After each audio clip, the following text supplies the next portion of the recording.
What's going on, peoples? It's JG right here. You know that because it says JG right there. And then I'm joined by Gabe DeArmond from thepowerofmissouri.com. You may know it as powermizzou.com. And then Neal McGreefy from the Rebel Groves, where he runs the show. He is the Commodore over there. He's joined by his top lieutenant, Chance the Yapper. And you know them from the Oxford Exxon podcast. Soon, people will know Gabe for whatever show you're going to do, Gabriel. Yeah, we'll figure that out here over the next, I don't know, little while, few hours, days, weeks. We'll see where my motivation level lies in the next little bit. I'm excited to see what you and Mitchell are going to be doing. It's going to be exciting. Yeah, maybe I'll get maybe I'll do something with like the famous Mizzou people. Like maybe it'll be me and John Hamm will do a show. Oh, wow. He doesn't Probably seem like not. an asshole at all. He what? He doesn't seem like an asshole at all. I've done several. I would disagree, actually. I've done several podcasts with John Hamm. Have you really? Yeah. Yeah. He's a radio talk show host, among other things, in Oklahoma City. He covers the Thunder. We talk NBA. John Hamm. That wasn't the guy I was talking about. Okay. That's another dude from Mad Men. You meant the other John Hamm. The one from Mad Men. Yeah. Avery says, perfect time and getting ready to prep dinner. That's great. Avery, what are you having? I hope that Neal and I can have That's something. what I was going to ask. What the question. What are you prepping? I wonder if Avery would be willing to share. She probably would share with you, Neal, since you're a lot closer to her than I am. But she probably would. If I was around, she'd probably let me have a bite or two of whatever she was making. Sure. I mean, I've never had her cooking, but I bet it's good. I would imagine so. What'd you do for dinner last night, Jay, besides get mad at a OBS system? I had a really bad night. My stream quit 6 times. But we went to our shittier streaming platform today, and so everything's going to be fine now that we're on the shittier one. I've actually seen commercials that talk about if your stream quits 6 times, like seek medical attention. I needed it. Pocket Watch, one of our guys, jokes and says, "Let's see how long Tate's computer works today."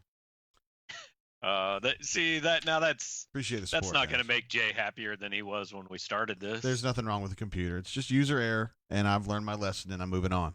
But thank you, Pocket Watch. Actually, he's a great supporter of what we do. All right, so I think we're ready to do GPITS 109.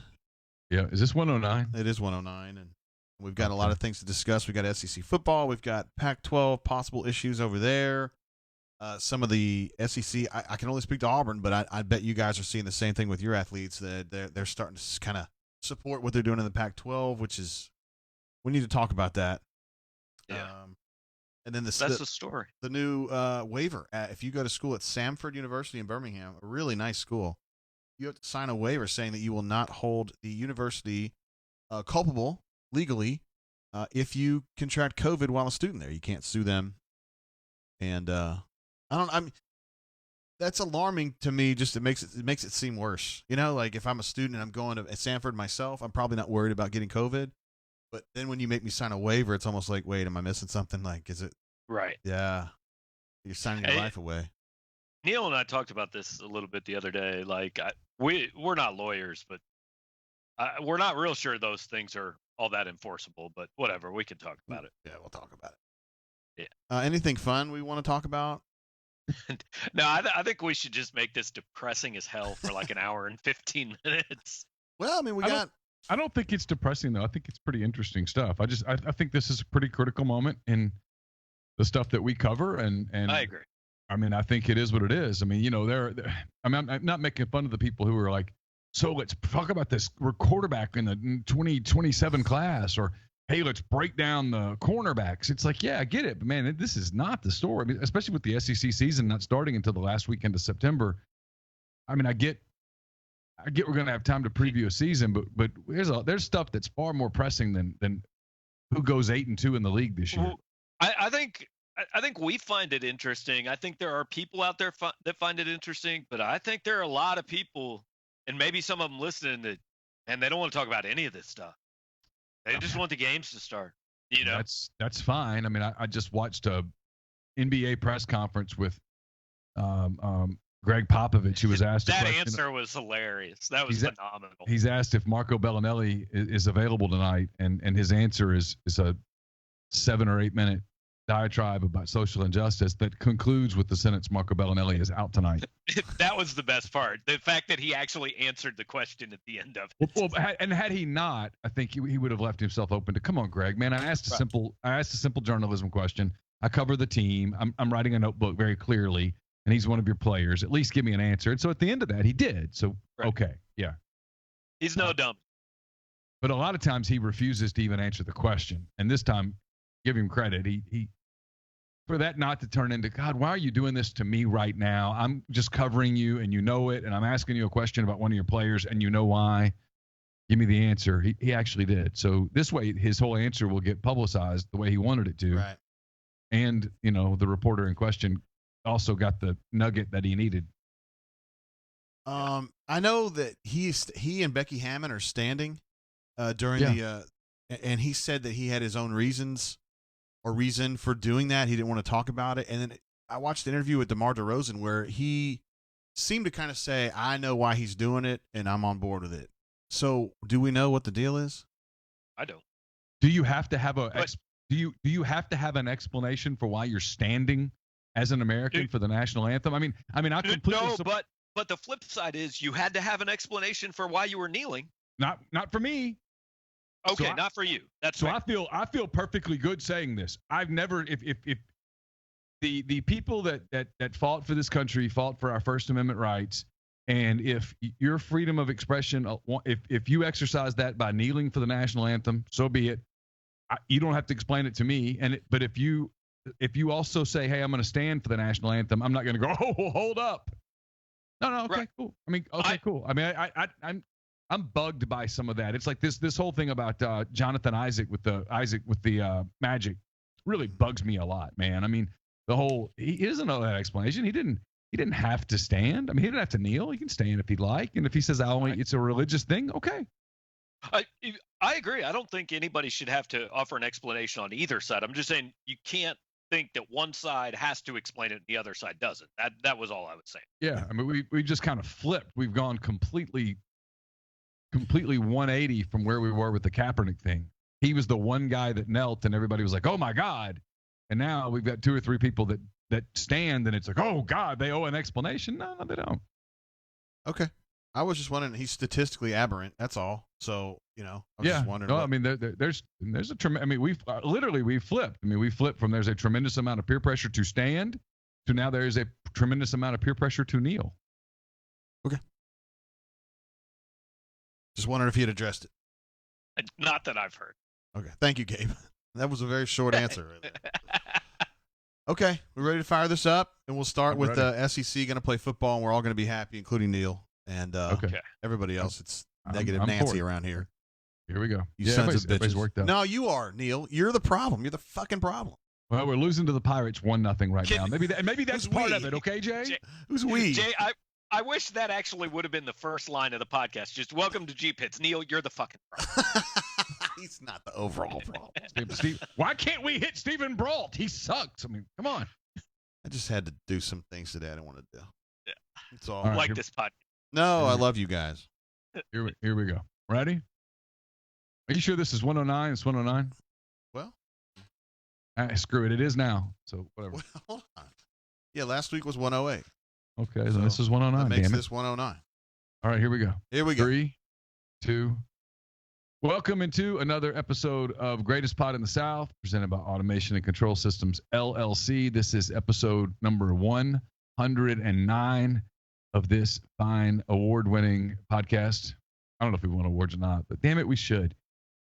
We are owed an award somewhere, somehow. ACS is owned by Clay McNutt in Baldwin, Mississippi. Talked to Clay just the other day. Established in 2013, ACS, a complete electrical control system solution provider and a Rockwell Automation recognized system integrator. ACS has a full-time, dedicated emergency service and troubleshooting staff and a UL 508A panel shop. They can custom tailor software packages, custom design electrical control panel solutions, and so much more. ACS is a full-service AutoCAD services provider and a full-service fiber optic cabling solution provider.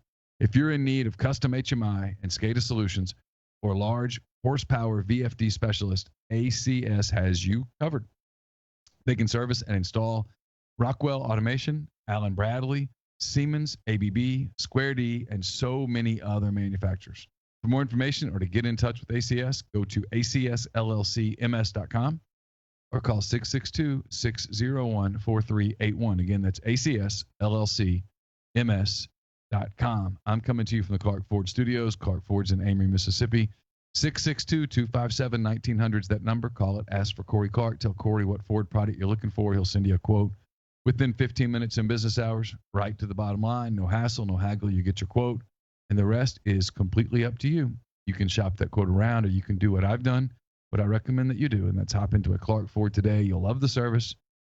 You'll love the product. Corey wants to be your car guy, and he wants to be your truck guy. He'll prove that to you when you make the call, 662-257-1900. I failed at the beginning to tell you that I am joined today on the show by one Jay G. Tate of auburnsports.com and also one Gabriel DeArmond of the power of the state of Missouri.com. All of it.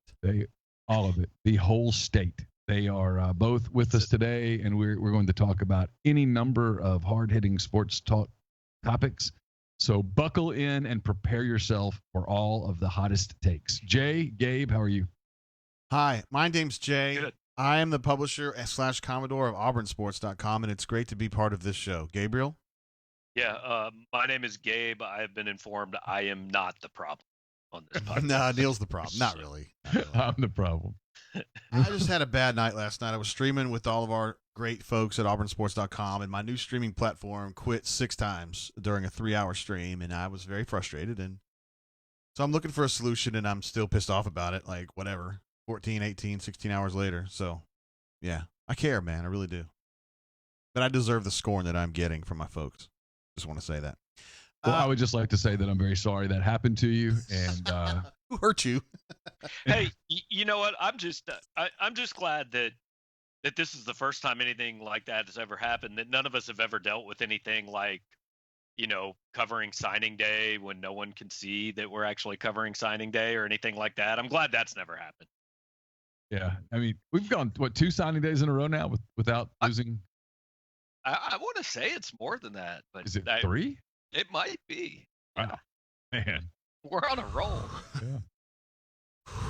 yeah. We did have a publisher teleconference the other day where all the publishers. Are we allowed to talk about that? Well, hold on. I'm not going to break any protocols, but we did have I guess it was a video conference. Yeah, for all the details, go to I disabled my video. No, don't do it. Don't do it. Don't do it, Neal. Oh, God. I'm out. We're done. That's the show, man. It can't get better. See you next week. There was a video. Leave them wanting more, Costanza. It was a video presentation from our higher ups about what's going on with the company, and like 55 times before and during, it said all information confidential and proprietary, which means read it, think about it, and shut up about it, right? Like, don't publish it on your website. I don't even remember the information. Was there actual information? There was a little bit, yeah. I don't know. Okay. And I blocked it from my mind. I was working the entire show because that was the day that all the SEC schedule stuff was coming out, and my phone just kept ringing. And every time I looked down, I'm like, yeah, I probably should take that one. So I'd walk out of the room. I'd come back, and I'd miss 30 minutes. And there's no doubt. Anywho, some of the information that was supposed to be confidential and proprietary ended up on the main board, to my surprise. And I thought, how did this get here? And then we figured out how it got there. And I think there was a publisher maybe who didn't quite understand, exactly what confidential proprietary meant. So, it was tough. But anyway, we love Rivals. Met in a hotel lobby. Are you singing Lola? Magazine. No, I was singing a Prince song. Anyway, we love being part of the Rivals Network. All 3 of us, I feel like we are some of the most spirited Rivals folks, really company men at the core. And I want to thank everybody at Rivals for giving us an opportunity to shine and thrive. Oh, darling. And just look forward to many more years together. Let's talk about the SEC. Neal was talking about how his phone was blowed up on Thursday. I think everybody was doing a little communication. The SEC announced plans on Thursday to go forward with football season this year. 10 games, all conference games, start on September 24th. SEC championship game on the 19th. Does that sound about right? Yeah. Somewhere in that range in Atlanta. and that gives you 12 weeks to play 10 games. A scheduled idle week before the SEC championship game, but we don't know how COVID's going to change that. I know all three of us are very fired up for the fact that there will be football to cover, at least in theory. Well, that at least the plan moving forward into August is to play football. That I mean, I'm very reluctant to go, oh yes, it's going to happen. I mean, I do think it's moving in the right direction, and I thought Thursday was certainly. There's no way you could interpret that as a negative. Hey, we're putting out a schedule, and this is how we're going to do it. I mean, if Thursday they'd said, guys, we just don't know that this is going to happen. We just can't do it. That would be another thing. But I mean, there's still some hurdles to get over. I do think the fact that on Friday it looked like Major League Baseball was, seriously contemplating pulling the plug, and as I watch the Cubs and Pirates right now, the Major League Baseball is saying, no, we think we're okay. I mean, I think that's a good sign. So I don't know. It's gonna, if they pull it off though, it's gonna look weird. Like baseball season, it looks weird, and college football, if they pull it off, it's not in all likelihood going to be 14 SEC teams play 10 games as scheduled. Like there's going to be some sort of weirdness along the way, don't you think? I don't think there's any doubt. Most likely. Probably. But, I mean, I do like the way they built this in. I mean, Right. I'm not saying that means it can't happen. Yeah, they've got a weekend. There's like a 3-week period where they can maneuver schedules, and then they left the weekend open at the end. And that's a big part of why they went conference only, because I don't know, you guys have probably got the same questions I have, which is like, well, how come Missouri can travel to Florida, but Florida State can't travel to Florida? It's not about that. It's about just being within these 14 teams. If it's easy to rearrange, if you have to rearrange things with just these teams, like Missouri, BYU, if that had gotten canceled, you can't really find another place for that, or Alabama and USC. If that had gotten canceled, you can't find a time that works for both of them later in the season. But when you're talking about all conference games, you can work those around each other. Well, and it's also, I think, and I think we're naive if you don't think this is part of it also, is, hey, if you announce as a league that we can't play anybody outside of the league, that stops those group of 5 and below schools from being able to sue you on the money that you supposedly owe them. That might get tied up in court anyway, but if you say, hey, look, it was a league-mandated schedule change, we didn't break the contract. So if you're Ole Miss, for example, and you play Baylor, but you don't play Southeast Missouri and you don't play Georgia Southern, those schools say, well, you could play Baylor, but you couldn't play us. How's that work? And so now that gets negated. I mean, just on so many fronts, just this particular year as a one-off, playing a 10-game SEC-only schedule is a good thing. I will say this, guys. And we talked about this before we got started. CBS and ESPN, the league's television partners, are going to dig this. I mean, they get rid of Auburn versus Alabama State and get Auburn versus, I don't know Auburn's schedule, so I'm just going to make up a game. Nobody here. does. They get Auburn, Florida. Instead of getting Ole Miss, Southeast Missouri, maybe you get Ole Miss, Tennessee, where you go, hey, Lane Kiffin going, I mean, all that stuff. Those are far more compelling television deals than some of the games that we watch every single year. You watch Alabama beat the Citadel 68-3. We're going to enjoy it a lot more, right? I mean, those games where they play, Eastern Dakota Tech, like that's just a waste of your Saturday. You have to go and pretend it matters, but it doesn't matter. What's so funny, Jay? Some stuff in the chat. People are just cracking me up. Lots of jokes about, the server crashes on NSD, which we had several years ago. One guy says Gabe looks like he's playing Call of Duty. One guy says Gabe needs to shave his face bush. I don't really know. Oh, no, this is pretty tame. I think it looks great, Gabe. You're a very handsome man. I say that as a fellow podcasting partner. And then Alpha Tiger wanted to know how many games Gus was going to let us down this year. I mean, it can't be more than 10. It can't be more than 10. So over-under is at 10. We'll go under on that one. I like the scheduling paradigm, even though I don't know what it is yet. I mean, the big chatter here at Auburn was that due to Ross Dellinger's reporting, and Ross has been outstanding on this from start to finish, was saying that it looked like Missouri and USC were going to be added to Auburn's schedule. The rumor is that it was going to be the next 2 rotating teams you would just get put on your schedule. So for Auburn, that was South Carolina and Missouri. And I think Auburn people were pretty fired up by that because Missouri's kind of and then South Carolina's kind of and maybe that's a couple wins right there. But I think some schools looked at some of those matchups and said, whoa, let's not do it that late. Let's review the competitive advantages that anybody might be getting through this. So I think they're going to mix it up a little bit more. I wonder, Neal, I don't know if you know the answer to this. Is Larry Templeton involved in this? I don't know. He was their scheduling czar for a long time, so I didn't know if he was still going to get involved with this. What I've heard pretty consistently now is that they want to open it where as early in the early games in the season, you limit the travel as much as possible. Okay. And they want to wait until they've ironed out some of the kinks. Well, then Missouri's just not playing a game. I mean, we're just going to sit out the first month here in Columbia. It's a noted eastern state, Missouri. Right.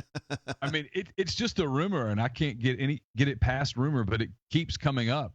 So perhaps there are some legs to it. That one of the models that they have for Ole Miss is that they open with Mississippi State rather than finish the season with Mississippi State. They start the season with State. It's about an hour and 50 minutes on a bus. They could get here, play the game, get back on a bus and leave, and really, mitigate travel and that kind of thing. Yeah, you'd be on a bus, but Gabe and I talked about this a little bit the other day, I think, in one of my 18 gazillion conversations I've had with people.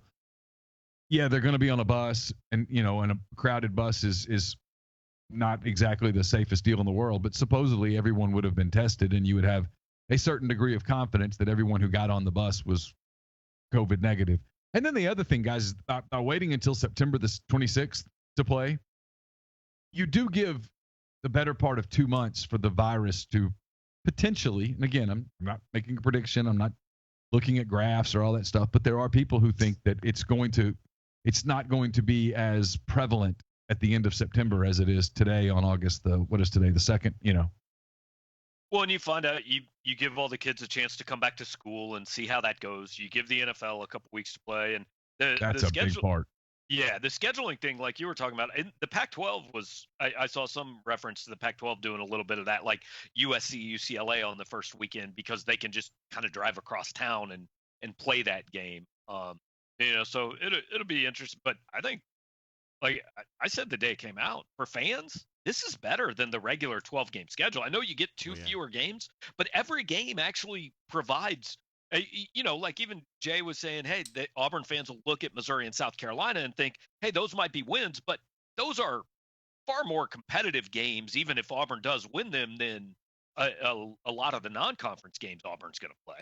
Well, my thing about what Neal was saying, it makes sense that you would go closer to start with, but let's say we do Egg Bowl week 1. Like, you don't want to shoot your load and say, okay, we're going to do Egg Bowl week 1, Iron Bowl week 1. Like, you want to spread all those out? Yeah. Just depends on what, and I'm sure this is what's getting talked about this weekend. It just depends on what is your priority. How concerned are you early on? How much is this particular season about nothing but 2 things? 1, getting to the starting line, which is camp and all that stuff. Yeah. And then 2, finding the easiest, clearest route to the finish line. If that's all it is, if that's just about getting to the starting line and getting to the finish line, and I've heard that a bunch from people who know, then this might be the one year that when people bitch about, this game and this, it's like, hey guys, man, this is that. We talked about it last week, Jay, you and me. This is that one year where this isn't about that. I mean, you see that with Major League Baseball right now, where they're having to redo schedules on the fly, and hey, why don't you guys just go to Baltimore instead of, I know you're supposed to be in New York, but why don't you go to Baltimore? Don't go to Miami, go to Philadelphia. It's just, let's just get it done. Let's fulfill the contract. Let's get to the postseason, all that. And I think there's a lot of that with college football this year. As of today, where they look at it and go, what's the best way to do this? Do we really want to fly Auburn to Texas A&M in week 1? Yeah. And make them stay at a hotel and bus and back in a bus and all that stuff. If we can prevent some of that in week 1 and just let Auburn drive over to Georgia, for example. Hey, doesn't this make all this, like, signing contracts for non-conference games in 2030 kind of stupid? Yes. Like, literally, all these conferences are making up schedules in 2 weeks. We don't need to sign contracts for 10 years from now. Great point. Well, it is a great point. And telling you, man, the TV people are going to get these numbers, assuming we have college football, and they're going to, yeah, exactly. they're going to eat it up. And they're going to look at this and go, okay, hold up. So instead of us having to slog through South Carolina Bowling Green, or that's not even a good example, South Carolina and the Citadel, we got South Carolina Auburn. And so instead of having a 0.04 rating, we got a 3.7. We want more of those. There's a story, Pat Forty and Ross Dellinger had it yesterday, if I recall correctly, on Saturday, about the Power Five, and this could be the impetus to breaking away.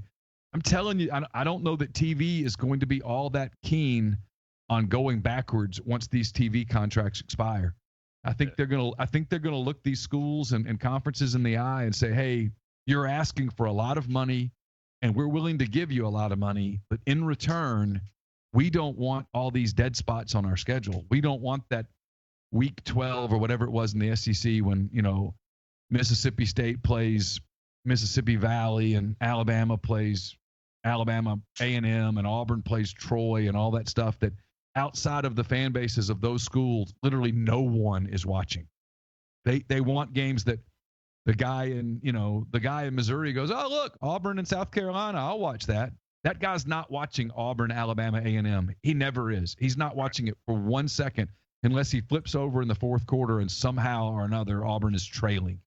That's it. If he flips over in the third quarter and it's Auburn 38, Alabama A&M 3, and Auburn's playing their third-string quarterback, no one's watching that, and the ratings fall off a cliff. And I don't know that TV is going to be willing to go backwards after this. Let's see. We got a couple questions coming in from the chat. One of them says, well, this isn't really a question. It's a statement. It's nice of Gabe's mom to let him stay in her basement just a little bit longer with COVID going on and everything. All right. So mean. I mean, I like your background, Gabe. It's nice. What's that in regards to? Like, you can't see anything. I know. Maybe I don't think I like that person. Maybe they think you should have some light on you or something. I don't know. Maybe. Question also coming in. I've got some. I just haven't set them up. Boomja Boomja from the Rebel Grove site says, is it fair to expect unpaid D1 football players to play the same number of games against all Power 5 schools? Those games against directional schools are basically bye weeks for most starters. Is it going to be a tougher, more physical season for top-level SEC football players? They're not playing the same number of games. They're playing 2 fewer games. I think he means if my theory's right and they break away and play nothing but Power 5. And this is where I think we could transition into the Pac-12. Players want to do that, though, wouldn't they? I don't know. What does a player get out of playing 1.5 quarters against Delaware State? That's no fun. Like, wouldn't you rather go play Ole Miss? Yeah, but you can win the game against Delaware State and still go chase tail, and you only have to play a quarter and a half, right? I don't. Yes. So let's get into this Pac-12 story. I've seen guys get hurt in games against Delaware State, though. Word? Yeah, go ahead. Let's get into this Pac-12 story because I think this is the biggest story today. This is in college athletics. This is the biggest story today. I'm looking for the actual tweet. Who would be the person to go to here? I've got the story up. I've got it right in front of me. Yeah, go ahead. Pull that up. I've got the story up here right now. Okay. Go for it. So they've got, it's a long introduction. The hashtag is We Are United. But basically the part is Pac-12 football unity demands. 1, health and safety protections. Basically, they say we don't want to lose eligibility. We'll just take these one at a time. Don't want to lose eligibility or a spot on the roster due to COVID, and we don't want to sign waivers. Now, the SEC has already come out and said you're not going to lose your scholarship if you decide not to play. Has the Pac-12 not said that? Do we know that? Because my understanding is the Pac-12's already said that. See, I thought the Pac-12 had said that. If they hadn't, they'll buckle on this. They'll say, okay, sure, no problem. Now the whole spot on your roster thing. Hey, life doesn't work like that. Right. I mean that's. I get blown away by the people that go. I think that just means scholarship, though. I don't think they're saying if I'm the number 2 running back, I want to come back as the number 2 running back. I don't think that's what it. Okay, because they keep their spot on the roster. You cannot be cut because you opted out.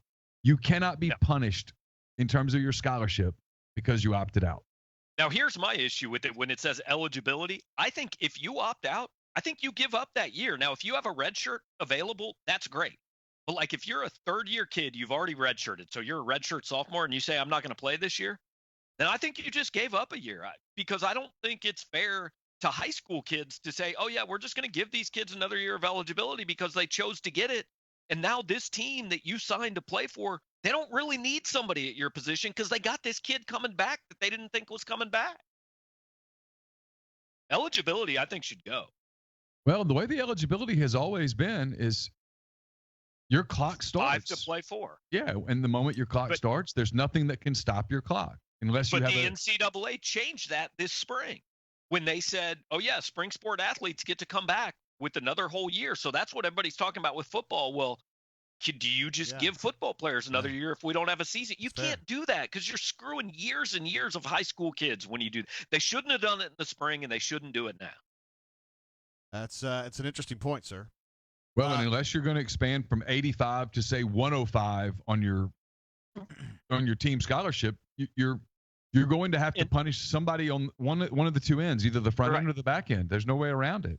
And even if you expand to 105, say, like, I don't know who Ole Miss has recruited, but say Ole Miss signed a every 3-star player in the country. Okay, so say one of them's a quarterback who looked at the roster and said, I'm going to come in, I'm probably going to redshirt year 1, but I'm going to have a good chance to start year 2. Well, now everybody just got a year of eligibility, and he's looking at it going, well, a redshirt year 1, not going to start year 2 because this guy's going to be in his 3rd year starting, so I got to sit another year. So now I'm in my 3rd. I don't want to go to Ole Miss anymore. Where do I go? See, it's not just a 1-year thing. You're talking about a 4 or 5 year process with all this stuff. It's an interesting. What else is in that list of demands? Yeah, that was point 1. Point 2, protect all sports. Preserve all existing sports by eliminating excessive expenditures. This is where we get into stuff that is, they're asking for stuff they're never going to get. Basically, they're saying, as an example, Stanford should reinstate all sports. They're saying we don't want to cut sports programming, which I think is an admirable thing. But the ways they say to get there is, 1, Larry Scott, administrators and coaches to voluntarily and drastically reduce excessive pay. Who decides what excessive pay is? What's excessive pay? Who says Nick Saban's not worth $8 million a year, right? Yeah. Number 2, end performance/academic bonuses.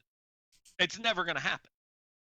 Coaches aren't going to agree to not get bonuses for doing a better job than other coaches.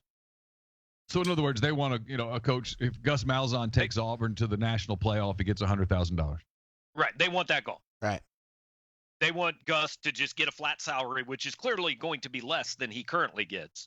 And then number 3, end lavish facility expenditures and use some endowment funds to preserve all sports. First, that can't happen because that's not how endowments work. Right. Second, how many of these kids signed with these places because of these lavish facilities? How many kids signed and said, oh, man, I got an Xbox in my locker and I can look over at the water slide in the locker room. That's why I'm going there. Look, I agree. It's a waste of money, but this point has some bad spots in it. Yeah, it's a good idea, I think, but it just wasn't executed all that well. I'm looking at a Twitter graphic that was put out earlier by the dude at Oregon who's kind of running this thing. It's at Hollywood Vaughn. I just know he's one of the Oregon players, and he's got the hashtag We Are United, and it's kind of like it reads like a mission statement. And one of them says, because NCAA sports exploit college athletes physically, economically, and academically, I'm on board, and also disproportionately harm black college athletes, we are united. Yeah. I need to know what he's talking about there because I don't know how disproportionately black college athletes are affected negatively more than white or Hispanic or whatever. I don't understand that one. Maybe he just means a higher percentage of the athletes are black. I don't know. I don't know for sure. When I read disproportionately, I mean proportion relative to white or Hispanic or other minorities. Yeah, that's the way I read it too. It was confusing. I mean, I'm with you, Jay. So what does that mean? I don't know where. Define that. Expound on that. Fill me in because I'm confused. Right. We're not saying you're full of shit on that. I'm just saying I need to know what you're talking about there, and I hope that you have more than 1 or 2 sentences to explain that one because that's a complicated issue and it's one we've not really heard much about. So well, and that gets right to their next point here in these listed demands. End racial injustice in college sports and society. first of all, like I don't think anybody, I don't think anybody here disagrees. That's an admirable thing. We all True. would like that, correct? Yeah. Yeah, Hell but yeah. I mean, how's that? What are the chances Larry Scott is going to be in charge of doing that? He's the Pac-12 conference commissioner. Well, I mean, hold up, and let's not. I mean, look, I don't have any idea how competent Larry Scott is or is not. Yes. But we can. Well, I mean, he's the Pac-12 commissioner. He's not solving racism. Well, my point is that we're in year 2020, as we all know far too well. I mean, we're on 45 presidents. I don't know how many Supreme Court justices. This is just in America.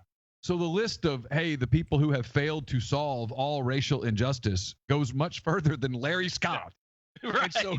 And so to expect Larry Scott to step in where 45 presidents and countless other Supreme Court people and legislators and Right. kings and premiers and everything else have failed to solve it is it. I got to tell you, it feels unfair to Larry Scott to ask that. Yeah. And he's like, wait a minute. You want me to solve racial injustice and take a pay cut? And in college sports and in society. And in society, right. But to be fair, they do have 3 subpoints here, which actually I think all these things are very doable. I think the Pac-12 could do this. Okay. Form a permanent civic engagement task force made up of leaders, experts of our choice, university, conference administrators, to address outstanding issues such as racial injustice. Like you can form a committee to talk about that. Okay. In partnership with the Pac-12, 2% of conference revenue would be directed by players to support financial aid for low-income Black students, community initiatives, development programs. I don't know if that's reasonable or unreasonable. Is that in addition to the 50% of the revenues that they already want? We haven't gotten to that part yet. Because now we're up to you want 52% of the revenues. Right. Which I'm going to go ahead and let you guys know something in a negotiation. It's not going to happen. That's a non-starter. Yeah. Yeah.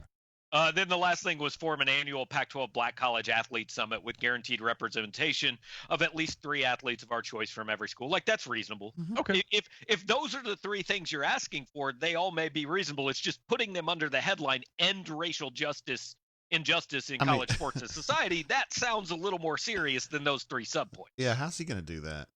I mean, that dude can't even beat his son in foosball, and he's going to solve world peace? I mean, come on, man.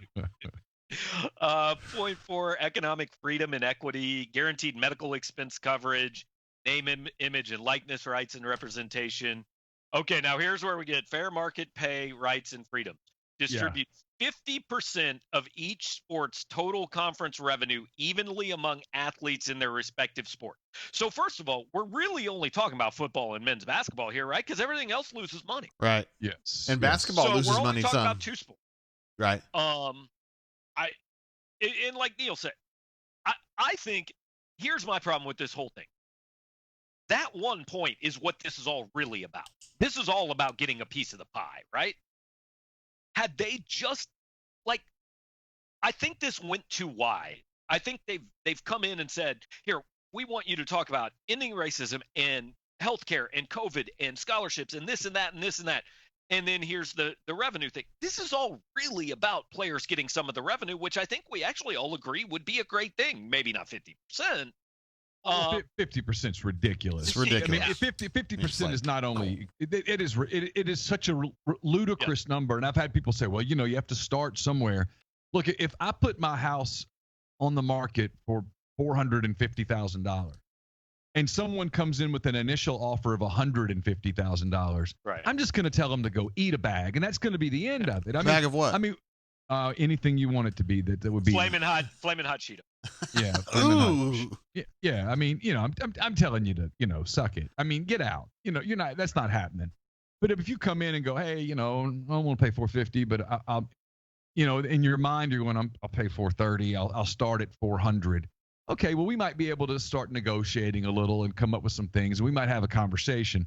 But if you come in with something this ludicrous, it's going nowhere. And it makes it look like the people that you listen to are so radically out of touch with the realities of intercollegiate athletics that I didn't think this was this particular line was so bad and so obnoxiously bad that I thought it took away from a whole lot of the other things that they put in this Players Tribune thing. Right. there's good things, and then there's a few things that are just ridiculously wrong. So maybe we can just pare this down. And because here's the thing, Jay and Gabe. When you say, okay, we want to get paid, all right, well, you want to get paid 50% of the revenues. Let's just say that's a legitimate number, and we're going to start talking about it. What does that come out to? Are you paying taxes on that? Is that in addition to your scholarship? Is that in addition to the room and board the stipend that you already get? Is that in addition to the tutoring that you get? I mean, listen, Gabe, you have a kid that just finished college. Jay, you got one that's about to start. I've got one that's a year in. I can put numerical value on room and board. I can put value on what I pay for tutoring, to get through certain classes that are just really hard. I can put a value on what it costs to feed a college kid. I can put a value on that, and it's more than zero. And so this is where I think a lot of people out there, I'm going to be honest, I'm in this group. A lot of people out there push back a little and go, okay, hold up. You're attending, in this case, schools like Stanford and Cal and USC, great schools, which are degrees that are prestigious, degrees that both of y'all have kids who've scored super high ACTs, really close to the maximum of 36. I mean, I don't want to embarrass anybody, but y'all are both. Gabe, you might have a kid with a 36. No, he had a 39 actually. Mine had a 49. Mine got 3 bonus points because they were like, "Hey, we know your dad." Yeah, they're way up there, and they could not probably get free rides to Stanford or Cal. Oh, nope. So these are academic opportunities, or that have a real value that could be placed on them. And when you as an athlete, as a student athlete, just disregard that, I kind of lose patience with you right off the bat, because you're getting that opportunity. Let's get real. Because of your athletic ability, 99.99 something % of the time, it has nothing to do with your ability as a student. It has everything to do with your ability as an athlete. And yes, I realize that you bring a value to that campus and to that athletics program because of your athletics ability that has value itself. One might argue that those values are somewhat equal. And so when you start to ask for this on top of that, I think the pushback gets real. I think asking for some of it is fair in the sense that we're talking about athletic departments and really about football programs is what it comes down to. Because, yeah, basketball makes some places baseball makes some, but that's really about it. It's mostly football that make, what, 70, 80, $90 million a year, right? Yeah. And so I do understand a player saying, hang on, I play football in the SEC, and television networks paid you guys $43 million last year to put my games on TV. And I didn't get any of that. Now, I understand what you're saying, Neal. You got the education. You got that comes out to $30,000 a year, whatever it is. I get that. I understand wanting a little bit more of that, and I'm not opposed to them getting a little bit more of it. But 50% is never going to happen. Isn't that where name, image, likeness comes in? To a degree, right? I mean, that's going to pass. I'm for that passing. I'm for the one-time, no penalty transfer passing. Coaches hate that. I've had coaches push back on me and go, man, you have no idea. You don't coach. You have no idea the pain in the ass that would be. And my kind of response is, I don't care if their jobs are a pain in the ass. Yeah, my response is like, yeah, you make a couple of $500,000 a year. Right. You figure it out. Yeah, deal with it. But those are things that you can give, and I think athletes deserve. And I don't mind stipends and some of those things, but look, here's the thing. Are you going to come off the Title IX stuff? Because if you pay the linebacker at Missouri, I don't know, let's come up with a number, $1,500 a month. Well, you got to pay the soccer player too. You got to pay the volleyball striker. You've got to pay the women's tennis player. No, you don't. Yeah, you do. Title IX would say you have to. By Title IX, you would. Title IX says you do. And so if that's the case, then it's an absolute non-starter. And I go back to my comment, which was whoever wrote this completely doesn't understand college athletics. And they've gone, I think they're putting the kids in a really weird spot. What happens if these schools go, yeah, man, we can't do that. You're proposing to us is we flat reject it, and the kids go, well, then we're not going to play, and they go, okay, don't play. Here's the thing: they're going to play, and that's it, they're going to lose a lot of power in this because the Pac-12 is going to say, guys, we're going to work with you, we're going to do what we can here, but you're not getting 50% of the revenue, and there's just things here we can't do, and the kids are going to play, and what they're going to end up doing is saying, the Pac-12's working with us. They made some concessions. We're happy with what they're doing, and so we're going to play. It's kind of like Chuba Hubbard comes out and says, I'm doing nothing with Oklahoma State until this is fixed. And then Mike Gundy films a hostage video apology, and Chuba Hubbard's like, I'm good, man. I got what I needed. I'm back. Well, did you, though? Because you came out asking for a bunch, and you didn't get a lot, and you're back. Like, you can't make demands that you're not willing to follow through on. Now look, if these kids come out and say I'm not going to play and they actually don't play, then I'm pretty impressed with them, because how much of this is about, guys? You guys both know who Curt Flood is, right? Sure. Would you know who Curt Flood is just based on his baseball career? No, you know it Right. because he was the guy that pioneered free agency. So how much of this is based on what we said at the very beginning of this, which is, if I'm Trevor Lawrence, I'm getting on the phone with the guys across college football and going, you know what, guys, we're never going to have this power again. We need to get everything we can out of this, and it might not be us that benefits from it, but it might be guys 7 years down the road that benefit from it. And so if I can't even remember the Utah lineman's name, he tweeted this message out. He's he's probably the best player in the Pac-12. 7 years from now, you may not know him as a football player, but you may know him as the Curt Flood of college football, and that's a hell of a legacy.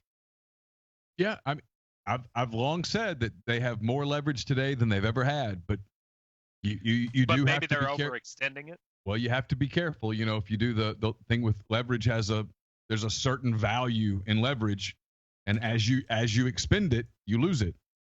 So you have to be economical with how you use it, and you have to be efficient with how you use it. And a lot of this is excess. It's just pouring some of the leverage out for the sake of pouring it out to go, hey, look at what we have. Well, now your cup has less leverage in it than it did a minute ago. Because there's a 0% chance they get everything they're asking.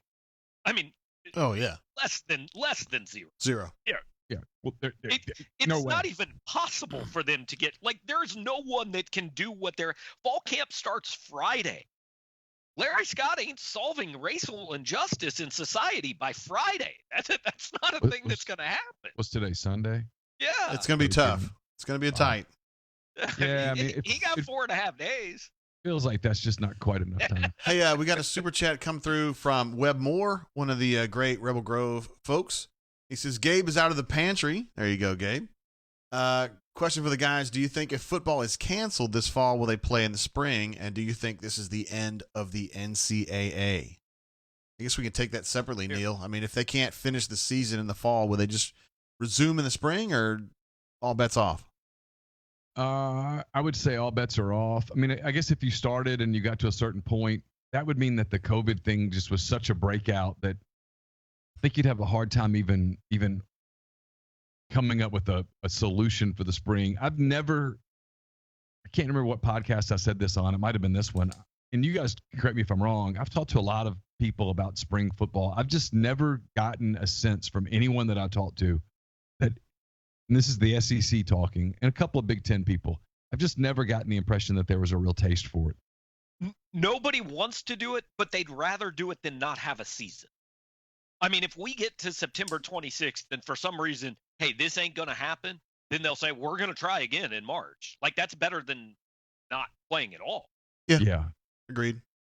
But that's the only situation in which it's in the spring. And is it the end of the NCAA? I mean, that's that breakaway. That's the breakaway from the Power Five thing. This week is big. That Board of Governors week, meeting is big. If they Tuesday. cancel all fall sports championships, and the Power Five leagues go, you know what? Screw it, man. We're doing it. Then it could happen. That sounds good. Fans all think they want that, right? But I saw a tweet from, you guys know Ralph Russo with the Sure. AG. Mm-hmm. Yeah.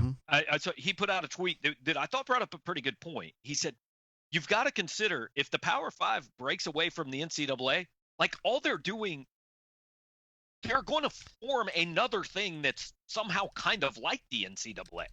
It's going to be smaller. It's just going to be with them, but they're still going to have to be governed by rules. They're all going to agree to things. So it's not like they're not everything sharing. changes. They're not sharing that pie as much then, and now you'd have more part of the pie that you could pay the players with. Right. You'd have more money, but the point is there would still be some sort of governing body. It's not just going to be anarchy out here and 65 teams doing what they want. If they break away after that board of governors meeting, like you'd have to put a group in place immediately to handle Power 5 administrative tasks. So you're which you could do, name, I guess. But somebody's still in charge. Yeah, it'd have to be like, Dan Radakovich or somebody would just have to jump in and be like the czar, of this temporary group or whatever. I'll do it. By Tuesday, Larry Scott has shown significant progress on all those things he's supposed to do by Friday. I will elect him Power 5 commissioner on Friday. If he's not doing it with a $5.3 million pay cut. I'm going to tell you that right now. No way. I mean, I'm speaking for Larry Scott. He and I don't know one another, but Larry will put his foot down on this. I mean, if he says, hey, I just solved all racial inequality in sports and society and broke away from the NCAA and formed a Power 5 commission, I am not taking a pay cut. The end. I do want to mention, while we're here in this very interesting show, this show is presented in part by Cathead Distillery, a group of fellas over in Jackson, Mississippi that do an incredible job putting out some outstanding liquor. We've been to the distillery. Neal and I have several times, and they do tours when it's not COVID season. It's a really, really cool place to hang out. Their products are incredible. You've got the standard vodka, the Cathead vodka. You got the honeysuckle that's so popular, at least in the ABC stores here around my house. Mm-hmm. With the golden Cathead, I guess you'd call that on the bottle, the crest. They also have the pecan vodka, which has kind of like the green crest on it. Excellent stuff. Neal mentioned last week a delicious cocktail, the Mississippi Mule, that works beautifully with that pecan vodka. Delicious stuff. Also, the Hoodoo Chicory Liqueur that I enjoy as an after-dinner drink. The Bristow Gin. The Old Soul 90 proof Kentucky bourbon whiskey, stuff that I always have here on my table because it's a wonderful daily drinker. It doesn't hit you too hard, but it tastes really good. Also, the Comfort and Mercy hand sanitizer, which I have on my table at all times. Also, we have aerosol containers in all of our cars and in purses. I don't carry one myself, but my wife and my daughter do, all with Comfort and Mercy in it. It's a wonderful product. Smells really clean. Has the right alcohol mixture, 80%. To make sure you're getting all the COVID killing that you need on your hands and stuff like that. So Cathead Distillery, good folks, always supporting local music, always supporting local business when it comes to eateries. They work with their partners in all kinds of areas. Everywhere you're listening to, Nashville, Memphis, anywhere Mississippi, Jackson, down on the coast, Birmingham, Montgomery, Mobile, all the way over into Atlanta, and maybe even to the Carolinas. They're working with small eateries, and they love local stuff. So they encourage you, and we encourage you to enjoy those places. Take out, eat in if you're so inclined, et cetera, et cetera. Cathead Distillery, check them out on the website and all their awesome products you can find locally and in the ABC stores if you're in Alabama like me. We're also brought to you by Pinnacle Trust based in Madison, Mississippi. They've got clients in more than 20 states. They've got advisors in multiple states as well. What they do is they provide detailed, specialized investment management, financial planning, retirement planning for individuals and businesses, and so much more. They treat investing like a commodity. They make decisions using objective information and research, not emotions. So regardless of your level of wealth, they're going to sit down with you, study your expenses, put forth a comprehensive, detailed financial and retirement plan that's built just for you. Cookie cutter financial planners put you in a box. Pinnacle Trust builds a box just for you. It's pintrust.com. PINNtrust.com. Mention you heard about Pinnacle Trust on the podcast. You get 10% off your first year's fee. And we're brought to you by John Edwards of Regency Travel Incorporated in Memphis, Tennessee. You just need to get away here at the end of the summer. If you're already planning a holiday trip, or if maybe you said, screw it, surely 2021 is going to be better, and I'm going to have a blowout vacation to celebrate it. You can do that as well. What you do is you get in touch with John. You give him some parameters, you give him a budget, and then you sit back and let him give you options that you're not going to find on your own. He will create a special trip that creates a lifetime of unique memories for you and yours. 901-494-3387 or jedwards@regencytravel.net. First-time clients save $50 off their first booked trip just by telling John you heard about Regency Travel on the podcast.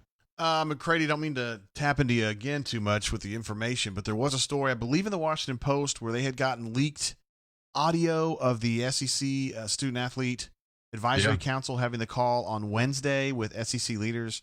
Basically, some players expressing their concerns just about, safety and whatnot. I don't think it went as far as this Pac-12 stuff did. But anyway, I believe there was an Ole Miss player either singled out or quoted in that. Can you kind of refresh me on what happened there? So that's the linebacker Momo Sonogo. Sonogo, I should say, is the way you pronounce his name. He's a player that had an injury last year, early in the year. He's coming back and big part of their defense. He's one of the vocal leaders on their team. Great kid from Texas, very smart, very proactive. He's been very involved in some of the protests, the peaceful protests here in Oxford with, about the police brutality and racial injustice. And if you've been to Oxford, you know that on the square, like a lot of southern towns, they've got a Confederate soldier square right there in the center of the a statue right there in the center of the square. He's been very active about efforts to have that removed. So he was quoted in this story. The SEC has said this was all confidential. Someone leaked it to the Washington Post, whatever. He was quoted in this story as saying, basically, he has 4 classes that meet on campus. He has in-person classes, which means pretty remarkable because only 10% of Ole Miss's classes this semester are going to be in person.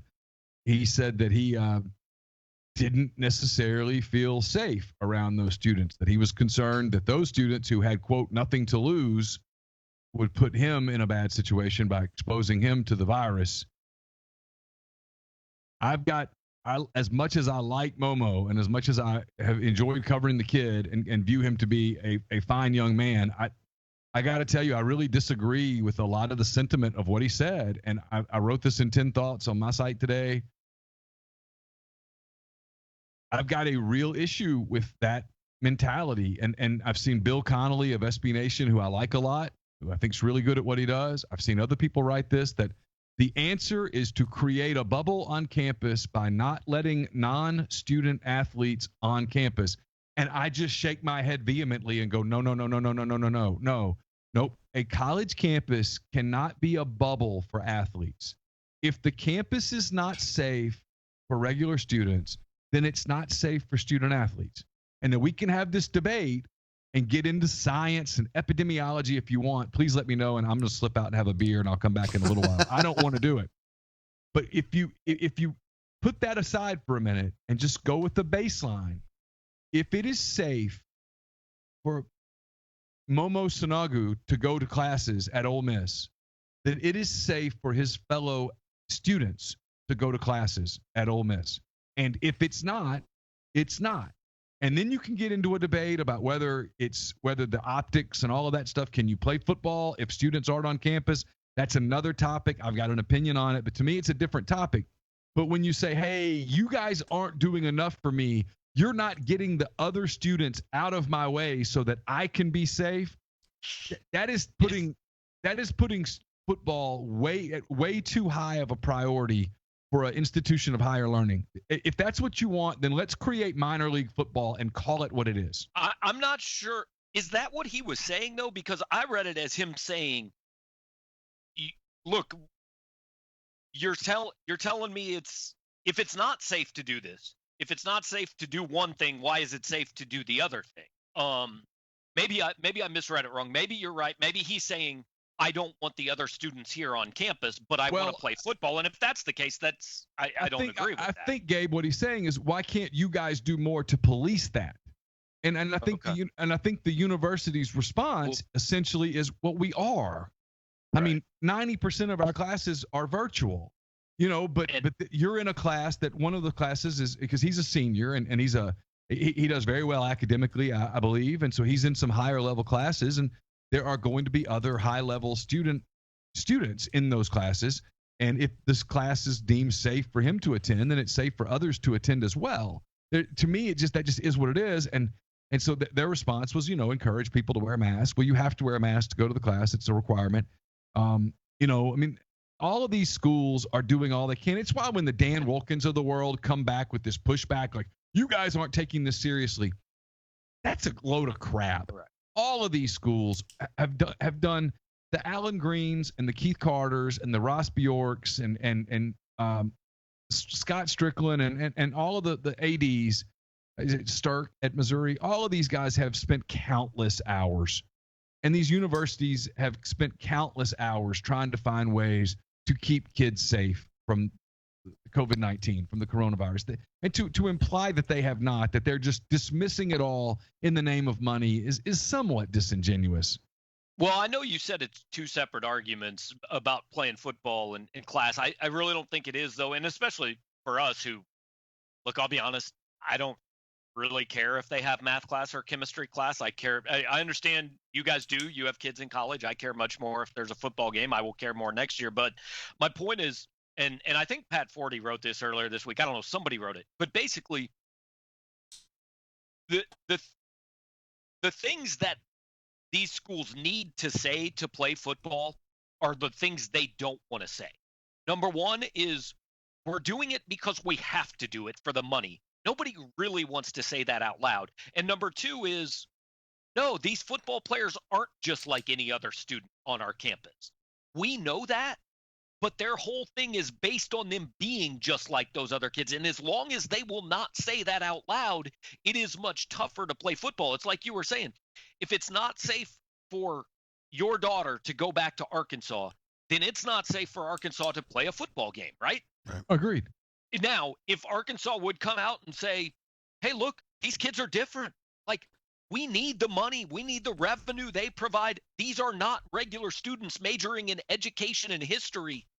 Then they could get away with playing it, but they won't say it, and that makes the leap to playing a little bit harder, right? Yeah, because it makes the Pac-12 kids argument that, hey, you should pay us, and you should pay us a lot, makes it far more compelling. Right. And then you get into the Title IX stuff and all of that. It's why it's a so much more complicated topic than frankly can be solved. I mean, in many ways, solving it is more difficult.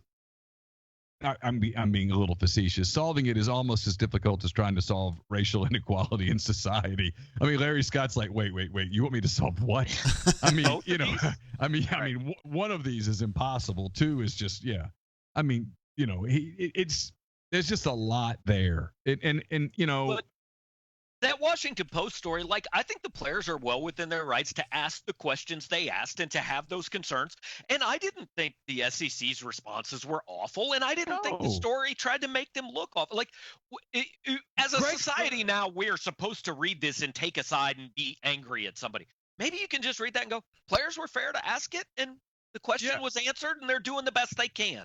I give Sankey a ton of credit. He answered the questions, and he said, hey, can we have another one of these? And he said, yeah, let's get it on the calendar. But, these are not easy answers. And look, at the end of the day, if a kid decides, we're kind of going full circle with our conversation, if a kid decides, I just don't feel safe playing, then he doesn't have to play. You don't have to play. And that's why when people on our message boards, and I've seen it on mine, I'm sure it's been on y'all's, people push back and go, well, then he's a what? No, he's not. No, I don't think so. Nope. Like, the judgment is what bothers me. It bothers me too. Like Lorenzo Cain of the Milwaukee Brewers, who I know you like from Kansas City World Series. I love him. I love him so much. Lorenzo Cain, he withdrew from the season. He opted out yesterday, I believe, or Friday. I don't know the exact date. And now you love him too, because the Cubs might win like a 48-game season, and it's a very meaningful title this year. I saw John Lester's comments, where John Lester, the pitcher for the Cubs, who used to pitch for the Red Sox, they've gone against each other all these years. His comment was, and he's exactly right, I don't think at this particular time anybody can judge anybody. He said, I suspect that Lorenzo Cain and his family, this is not a conversation that they just had once. This is not a conversation they had lightly. This is a real conversation. The kid for Virginia Tech that said, hey, I've got a mother who just got over cancer, and I've got other people in the family with health issues, and I just don't think this is the right thing for me to do right now. My response to that is, hey, best of luck. I hope it works out, and I think it will. He's going to be drafted in the NFL draft. He'll spend this year getting ready. Then there's other kids that you see it in the NFL. There's 8 Patriots have already opted out. Well, they're trying to of the draft season. Trevor Lawrence next year. Everybody Yeah. knows that. Yeah. But I heard somebody But Marquise Lee is not thinking about Trevor Lawrence. Right. Marquise Lee walked away from some money. He just said, hey, this is not the right thing for me to do right now. I heard somebody earlier this week. I was listening to a Chiefs podcast. They've had 2 starters opt out, and they put it perfectly. And we deal with this a little bit, I think, in our jobs. Not certainly to the extent that a big time athlete does, but to these people, this is a job. That's all it is. Like, it's a better job than we have for more money than we make, but sports are a job to them. And those of us that watch sports and like sports have such a hard time viewing it as a job, because this is your passion. This is your diversion, and we deal with that all the time in what we do. Well, what do you mean you're not a fan? I don't know, man. I cover the game because it's work. I look at it differently than you do. And we can never look at it through the same lens. I can never look at it like Damian Williams looks at it, the running back who should have been Super Bowl MVP, who opted out of the season. As a Chiefs fan, I can't look at it the same way he does. This is his work. This is his livelihood. It's nothing more than that. If at some point the risk outweighs the paycheck for him, it is well within his rights, and I don't get to judge the reasons for him doing that. It's where when the comment was made in the conversation that we were talking about in the Washington Post story, where the league said there is no 100% guarantee. We can't 100% guarantee that you're not at risk, that you won't be infected. We can't make that promise. And there were people that pushed back, go, well, then shut it down. It's like, come on, man. I mean, you can't live like that. That no one ever lives like that. You have to. You're exactly right, Gabe. You have to do risk reward. And as a program, as an institution, as an individual, you have to say, is there a level of risk? Yes. Is there a level of reward? Yes. Which one outweighs the other? And then go from there. And if you decide that it's too risky to play and you want to sit the year, you're going to keep your scholarship.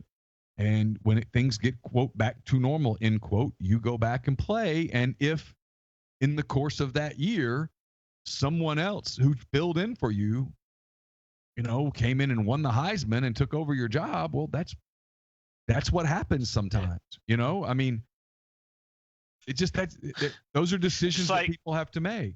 If you let Chase write all the stories on Rebel Grove and he's better than you, then all of a sudden, man, you don't get to write any more stories. I know. I don't get more paycheck. I know. I mean, but there is a degree of truth to that. Absolutely. If I decide that, hey, I'm just going to walk away from this, I think I can do better.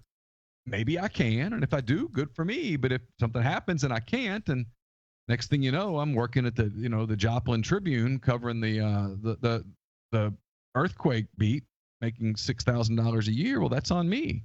I mean, I get to live in Joplin, but you get to invent a new beat that doesn't exist in Joplin too, apparently. So. Yeah, I mean, just you understand my point. I mean, it's just these are decisions that people have to make, and they're going to have to make them. Yeah. We didn't have a chance to get to it, but Samford University is requiring students to sign a waiver saying that they will not sue, they will not pursue litigation against the school if they do test positive while a student at Samford. So we were talking before the show, like, I'm myself not particularly worried about COVID. I mean, I do what I can, but I'm not real worried about it. But if I'm a student going to Samford, in Birmingham, and all of a sudden they're like, you got to sign this waiver, I'd be like, am I missing something? Is it worse than I think it is? Like, it just gets me all alarmed and anxious. Right. Is it really going to be enforceable? Does it really mean anything? I'm told, I've talked to a couple of attorneys who I'm friends with who say that it wouldn't hold up in a court of law. It would be something that could be used against you, that, hey, you knew about these risks. We showed them to you. You signed it. A judge would look disparagingly on it, apparently. But it's there. It might be as much to just, hey, point out that, hey, look, you are acknowledging a certain level of risk here. We're telling you that we're going to do, included in that contract is probably Samford saying, we're going to do this, and this to try to keep things safe. And, we can't control maybe all of your behavior and all of those things. So that in the event that you got it and you decided to pursue litigation, that would certainly be something that would come up, that Samford's attorney would be able to pull up that document and say, look, this is all in this document and you signed it and no one made you sign it.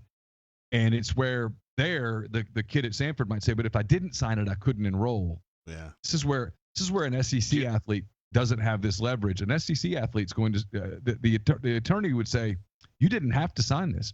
You had an option. Had you chosen not to sign this, there was no penalty. You would choose not to play, and we would honor your scholarship.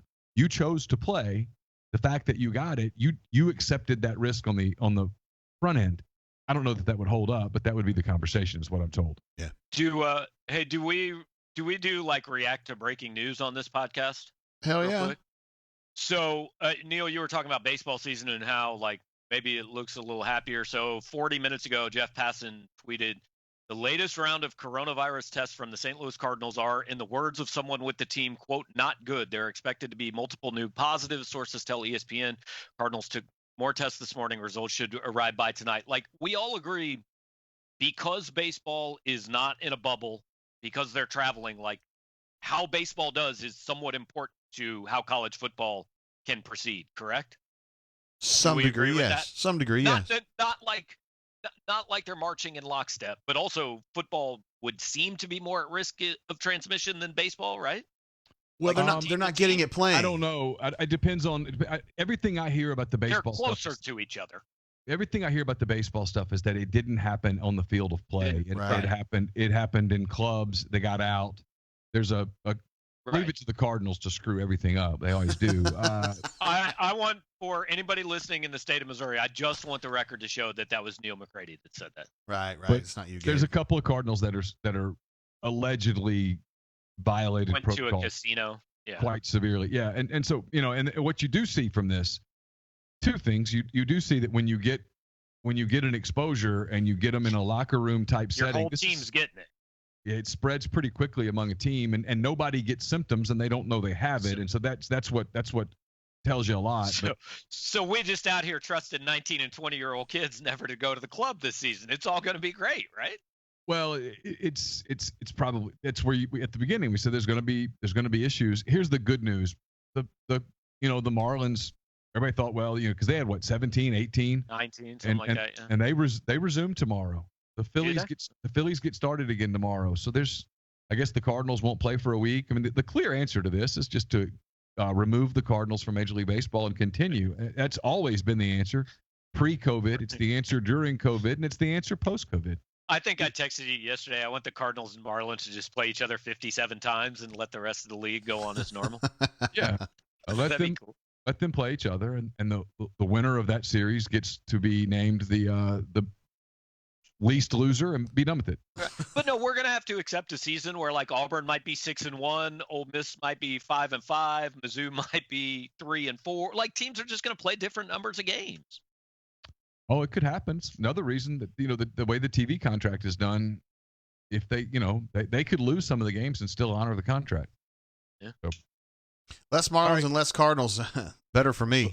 Yeah. So next week on the podcast we'll dive into exactly how we could get rid of the St. Louis Cardinals forever, and that would be that's what we'll do. So anyway, that does it for episode number 109 for Greatest Pod in the South, presented by our friends at ACS LLC. It's ACSLLCMS.com. So next week we'll come back. Hopefully the Cardinals will no longer be in existence, and we can talk about how we can field a new team in Nashville and call them something else and be done. So for JG Tate, for Gabe DeArmond, I'm Neal McCready. Enjoy what's left of your weekend. We'll talk to you soon. Bye. All right, fellas. All right, guys. Appreciate you. We'll see you. See y'all. Thanks. All right, so it's another show in the books. Yes, another show in the books. I usually hang out for another minute or two after the show, which I plan to do here. I wonder why Gabe's video was outside of its box like that. That was weird. Fix that, I think. Golly, it's huge. Anyway, pretty good show today. I didn't talk as much myself. Those two were pretty fired up, and they know more about it than I do on that stuff. So that's good. For show. Good show. We went 1 hour and 4 minutes officially, although we've been streaming for about 1 hour 18, which is all good. And for those of you who are brain drainers, I went back to using the old interface. And we got 0 drop frames, and of course we didn't drop at all, like the signal didn't. So that was great. I mean, we got it. I just don't really want to use this platform, but at least it's stable, so that's huge. Alpha Tiger says, "Can we talk about Isla Fisher now?" Of course we can. Are you kidding? Like, yes. We don't even have to talk about it. We can show her.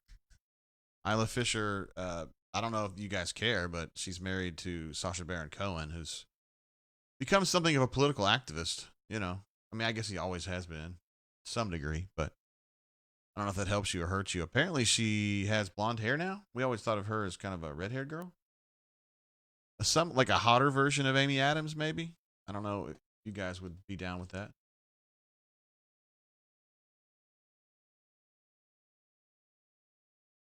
I don't know how you guys feel about it. Maybe you are cool with it. I don't know. I was gonna add a picture here real quick. It just takes me a little second on this older thingy, my bopper.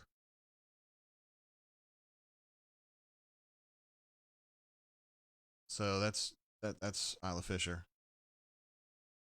Oh, sorry. We'll put it right over Neal. Hey, what's up, Neal? She's gorgeous. Absolutely. I mean, I don't understand why we've come up with Isla Fisher today, but she's gorgeous. I mean, no arguing that. Alpha Tiger says, "Heard Wedding Crashers makes me go from 6 to midnight." Wow, time flies, huh? It's interesting. Yeah, so she's in Wedding Crashers, Corny, and she's the crazy girl in that. But dude, is there a loser between her and Jane Seymour? Like, that's two really hot chicks. There's no losers there. It says Jim on The Office. Do you mean actually John Krasinski? Is that who you mean? The guy who played Jim says he dated Amy Adams, Jenna Fisher. Oh, you're probably talking about like on the show, yeah. Was Amy Adams on that show? Like even once? I didn't know that. I'm not an Office aficionado though. I mean, I'm a Jenna Fisher fan, big time. But and Rashida Jones is really pretty too. But St Weasel says that makes Neal easier to look at. That's not very nice. Ay ay ay. Salma Hayek also gorgeous. No one's arguing that. That's a no shitter. Canoe Man says hotter version of Amy Adams is a good description. And I mean, I like Amy Adams. She's pretty too. We've got a like a 1,000,000-page thread on the bunker, basically celebrating red hair girls, which isn't really my thing. I mean, I think it's because my sister had red hair, so I was just kind of like, nah, I'm out. But oh, here's a picture of Isla Fisher and Amy Adams together. They do look very similar, but I thought Amy Adams was pretty hot in what was that show, the HBO miniseries? Like Smaller Things or Crazy Things or Broken Things or something. Oh, she's pretty hot. Yes, I am reminded that Amy Adams was on The Office in the very, very beginning. I don't even remember that. That's cool. She was in the first 2 seasons. I did not know that. Very good. Anything else that came up today?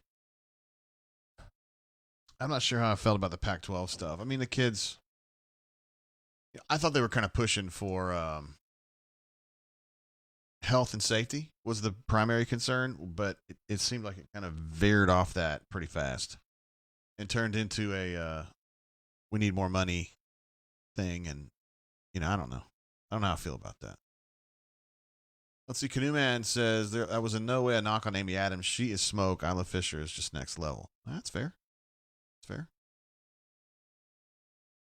Ghost Alpha Tiger says Ghost is trying to get a redhead thread moved. What a swoogan.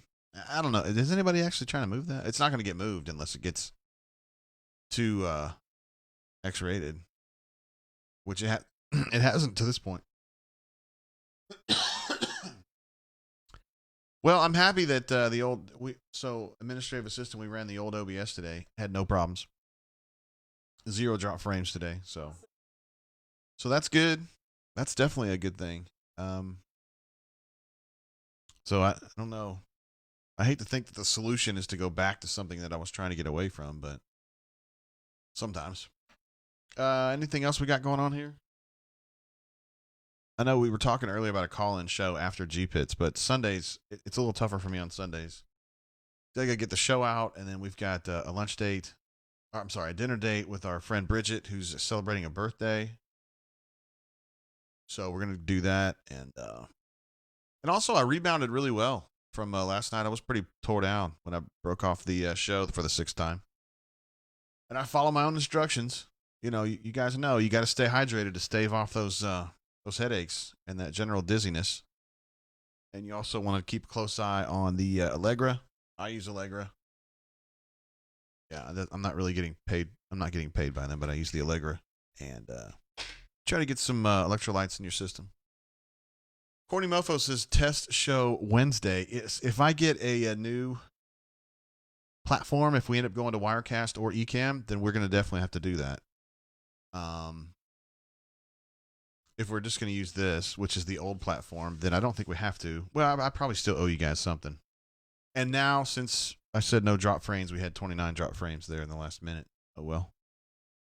Not sure why. Alpha Tiger says we need a picture of Bridget. I don't feel comfortable sharing a picture of Bridget. She's just a regular person. And bunker rules don't apply to the brain drain because we're not on the bunker. Georgia Rebel says just joined. We're almost an hour and a half in, bro. Just joined. Where's McCready? He's added a lot of hair, hadn't he? Actually, the show's over, and I was just kind of hanging out with the folks that were nice enough to spend the hour with us and support us, and just hanging out, just doing that whole thing. There's no doubt. We had a good show today. It was kind of more of a hard hitting show, honestly, than we usually do. Not a lot of joking and laughing. We were talking more about, you know, SEC getting back going. Is it actually going to work? The Pac-12 players have kind of banded together and come up with this list of demands, so to speak.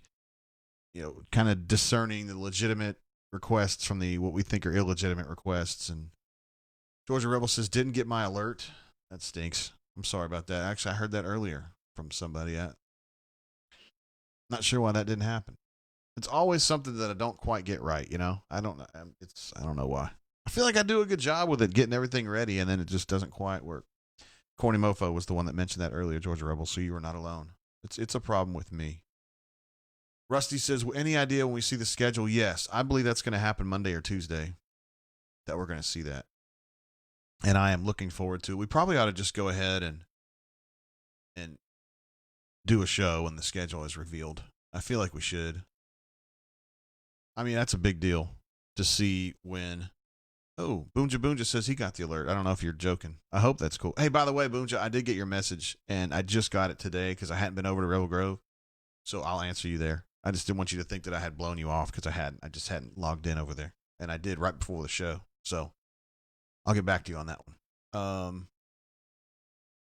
Canoe Man says, I don't think the lack of an alert is on you. I think it's a YouTube issue. I actually, when COVID had first hit, when I didn't really realize how bad it had gotten, like with everything shutting down, so this would have been mid to late March, we were having problems getting alerts through. And I contacted YouTube, and then they were like, yeah, we're working on that. We've kind of all gone home, and so I don't know how long it's going to be. And I thought the alerts had gotten better, but I guess now they're kind of failing again. I'm not sure why. I don't have a place where I can send out an alert. Like, it doesn't say, do you want to send an alert? Yes, no. I would obviously click yes. But I thought it just did it automatically, so we'll work on that. Appreciate you letting me know, man. I need to know that kind of stuff. Yeah, I'm going to go ahead and commit to that. When they do the schedule, we're going to do a live show. I don't know when it's going to be, you know, if it's going to be 2 o'clock in the afternoon or 9 o'clock in the morning. I don't know, but we're going to go with it. I'll just work up some graphics to show the schedule and the pros and cons or whatever, and we'll just bang it out. Let's see. Boonja Boonja says, make sure everyone sets their YouTube. Yeah. You need to type that one out again for me, Boonja, because it doesn't make sense.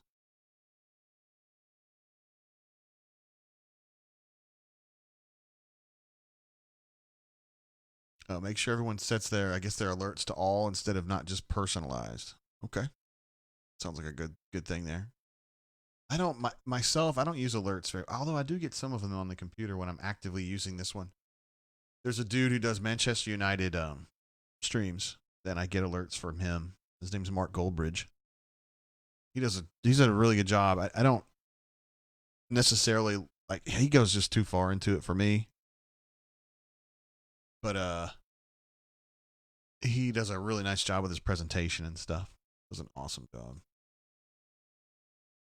Let's see. Leif says, you, Jay, you and the AA got some hats coming your way. Looking forward to that, man. It's another care package from our guy, Leif B. Still trying to get over the first one. There was a lot to ingest on that one. All right. What else we got, guys? I'm very happy this thing stayed stable the whole way. It gives me much encouragement that at least we know this will work. You know. Put Isla over here. Oh, no. Too far. There we go. She loves Power Mizzou. Or she would. She would love Power Mizzou if she knew more about it. Yeah. You think that maybe that Connie Britton, like this is Isla Fisher, maybe Connie Britton 20 years from now? Or Connie Britton is Isla Fisher? Whatever. You know what I mean? Does Isla Fisher turn into Connie Britton 20 years from now? Because Connie Britton's pretty hot. Would you say that, administrative assistant? What's wrong? Do you think she's kind of manly? Yeah. Avery says, I had to jump off. Why are we looking at Isla Fisher? Somebody mentioned that she was really hot, and so I thought it was fair, Avery, to provide a picture, because that's kind of how we roll in the bunker. Although we're not on the bunker, so we don't have to follow the rules exactly, but I just thought it was worth a look. And she's hot. Canoe Man says he's now suddenly attracted to Gabe. Yeah, Isla Fisher's one. It's like she's really pretty, but does she do anything anymore? Like, I never really thought of her as like a major actress. But maybe she's on a show that I don't watch because I'm old and kind of out of date. I don't know. Well, I guess since the show's over, I can have a hit, right? I mean, yeah, I never drink during shows, so I'm going to do it now. I was sweating that show out today. I was really like, God, if this thing fails again, I'm going to get so pissed. I'm drinking the Old Soul. It's a great daily drinker for me. 90 proof, goes down easy, doesn't burn the hell out of my throat at all. Just a satisfying pour, and I enjoy it. Do you guys?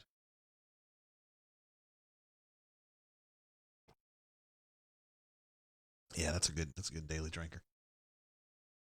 AU Taxman says Connie Britton on Friday Night Lights. See, yeah. I liked Connie Britton in the first season of American Horror Story, too. And then she was on Nashville, which I didn't care about. And then she was on the first season of 911. And she was hot there, too. So, yeah. Corny Mofo says Shania Twain is hot AF. I mean, what? Yeah. I mean, yeah, she is. Again, another person that is she still doing stuff? I don't know. I'm not really into her as much. Like, her music was like 20 years ago or whatever. Boom Jaboom just said, did you watch Neal's speech to Chappelle? I did. So here's what happened. I Googled that and then I watched, but it was like he was just joking. Like he was just like talking about the weed movie and all that shit. So I didn't see any like emotional stuff. And I got frustrated with that. I guess it was copyrighted because like maybe Netflix or HBO or something put the actual full thing on their streaming service or whatever. So it wasn't all on YouTube, at least that I could find. So I got a little frustrated. Then I got on a show where it's Talib Kweli does interviews with folks. And he had a really long interview with Neal Brennan. And in that interview, Neal really went pretty deep into it with Dave, about Dave and the show. And so that was really, really good. And he talked about some stuff on there too that you see both segments. See, I don't know. I only saw one and it was just like he was just joking. So it wasn't meaningful to me, really. But the Talib Kweli interview with Neal was like an hour long. So, but I only saw one segment of that and it was good. He'd spent probably 20 minutes talking about Chappelle's show.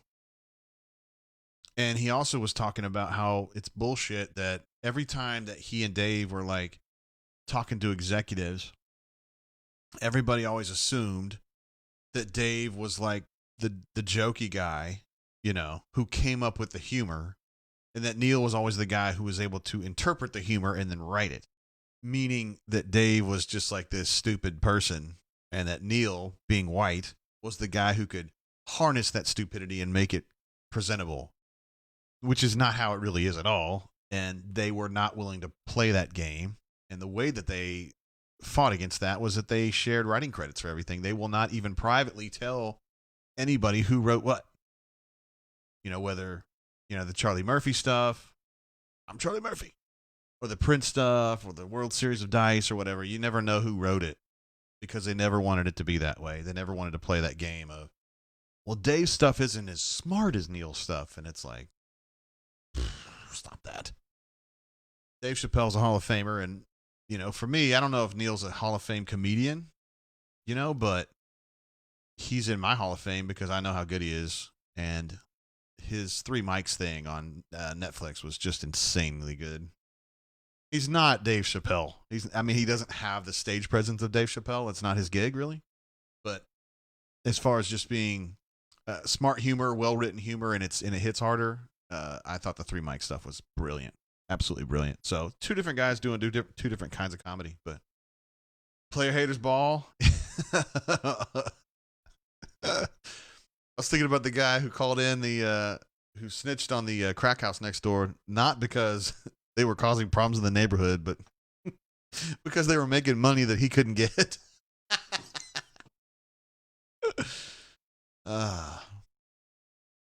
Let's see. There's 2 segments at 25 minutes and at an hour approximately, but honestly, you got to watch the whole thing. It's very well done. It really highlights his importance in pop culture. I plan to do that. I just didn't know where it was located. I don't think it's on YouTube, so I got to do a little bit of a deeper dive on that one. I would love to see, when I was watching that Talib Kweli interview, I started thinking, I wish we could do interviews like that, at Auburn Sports. These days you just can't do it. I don't know so it's ever going to happen again, but just to sit down like that and have a really deep dive with Alan Green, who's not prone to that. He is privately, but on a camera, he doesn't want to do that. I don't know if I would even want to go that deep with Gus. There's some football coaches that I would like to go that deep with. Some of those coaches are just fascinating individuals, and I'm sure it's the same way at Ole Miss. I don't know those dudes, but, Big Nell was over there, and he's over here now. He's very interesting. Boom Jaboom just says it's on Netflix as far as this is the Mark Twain Award for Dave Chappelle. But I would love to sit down and just have these long conversations with interesting people at Auburn, and I just don't think we can. They won't let you do it. They won't let you have access to them. It's frustrating. Although Neal Brennan's probably more interesting than just about anybody there except Allen. Auburn folks don't even know how brilliant and bright Allen is. He's just a really, seriously, top 5 person I've met at Auburn. He's just incredibly sharp and incredibly aware of himself and where things fit in. He doesn't take athletics too seriously, but at the same time, he doesn't slough it off like it's crap. He has the perfect, he just keeps things where they should be.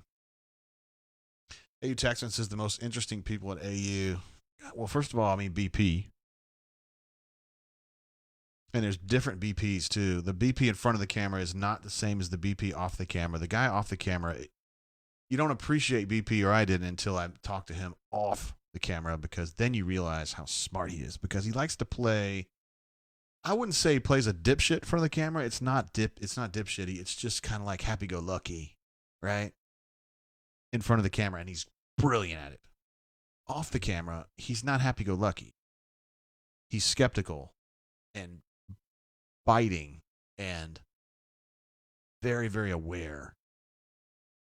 2 different people, although I realize that one is kind of a put on. He's an actor. It's not a put on. He's not being false or fake. He's an actor. But BP is number 1. Allen is 2. Allen doesn't want to be in front of a camera. He just doesn't want to be. In talking to him, and I challenge him on this because I don't believe it, but I'm starting to believe it because I keep challenging him on it, and he doesn't change on it. He just doesn't want to be the center of attention. He wants the coaches and the athletes to be the center of attention, and he wants to be the guy that facilitates them. That makes them better, puts them in a better position to win more games, and let them enjoy it. And I think part of that is because he was a baseball player at Notre Dame, and he wished, I guess, maybe Notre Dame had done more to promote him. And he played baseball with Brad Lidge, who played in the majors for a long, long time. Maybe just do more to promote them. So he's big on that. Leif B says, I'd love to hear BP stories about Southern Indiana and D2 stuff. I bet it was crazy back in the day. Yeah, he has great stories. And I'll tell you something else, Leif. Long story short, I bought a Camry about 2 or 3 years ago, and I had to go to Indianapolis to buy it, or just short of Indianapolis. I think it was Taylorsville, Indiana. Can't remember the name of the town. And a couple people who worked there at the Toyota dealership had lived in Evansville before, and they were like, "Oh my God, you cover Auburn? Do you know Bruce Pearl?" And I was like, "Of course I do. I mean, yeah." And they're like, "Let me tell you these stories about BP when we were living in Evansville and blah blah." And I mean, these people, they just like, it was just like they still worshipped him 20 years or 30 years after he had left. He leaves a real impression on folks. But, just understand that he is an actor, right? I mean, basketball coaches in general are actors. I mean, Calipari, same deal. It's a different act for Calipari, but it's an act. Very few basketball coaches are what they seem.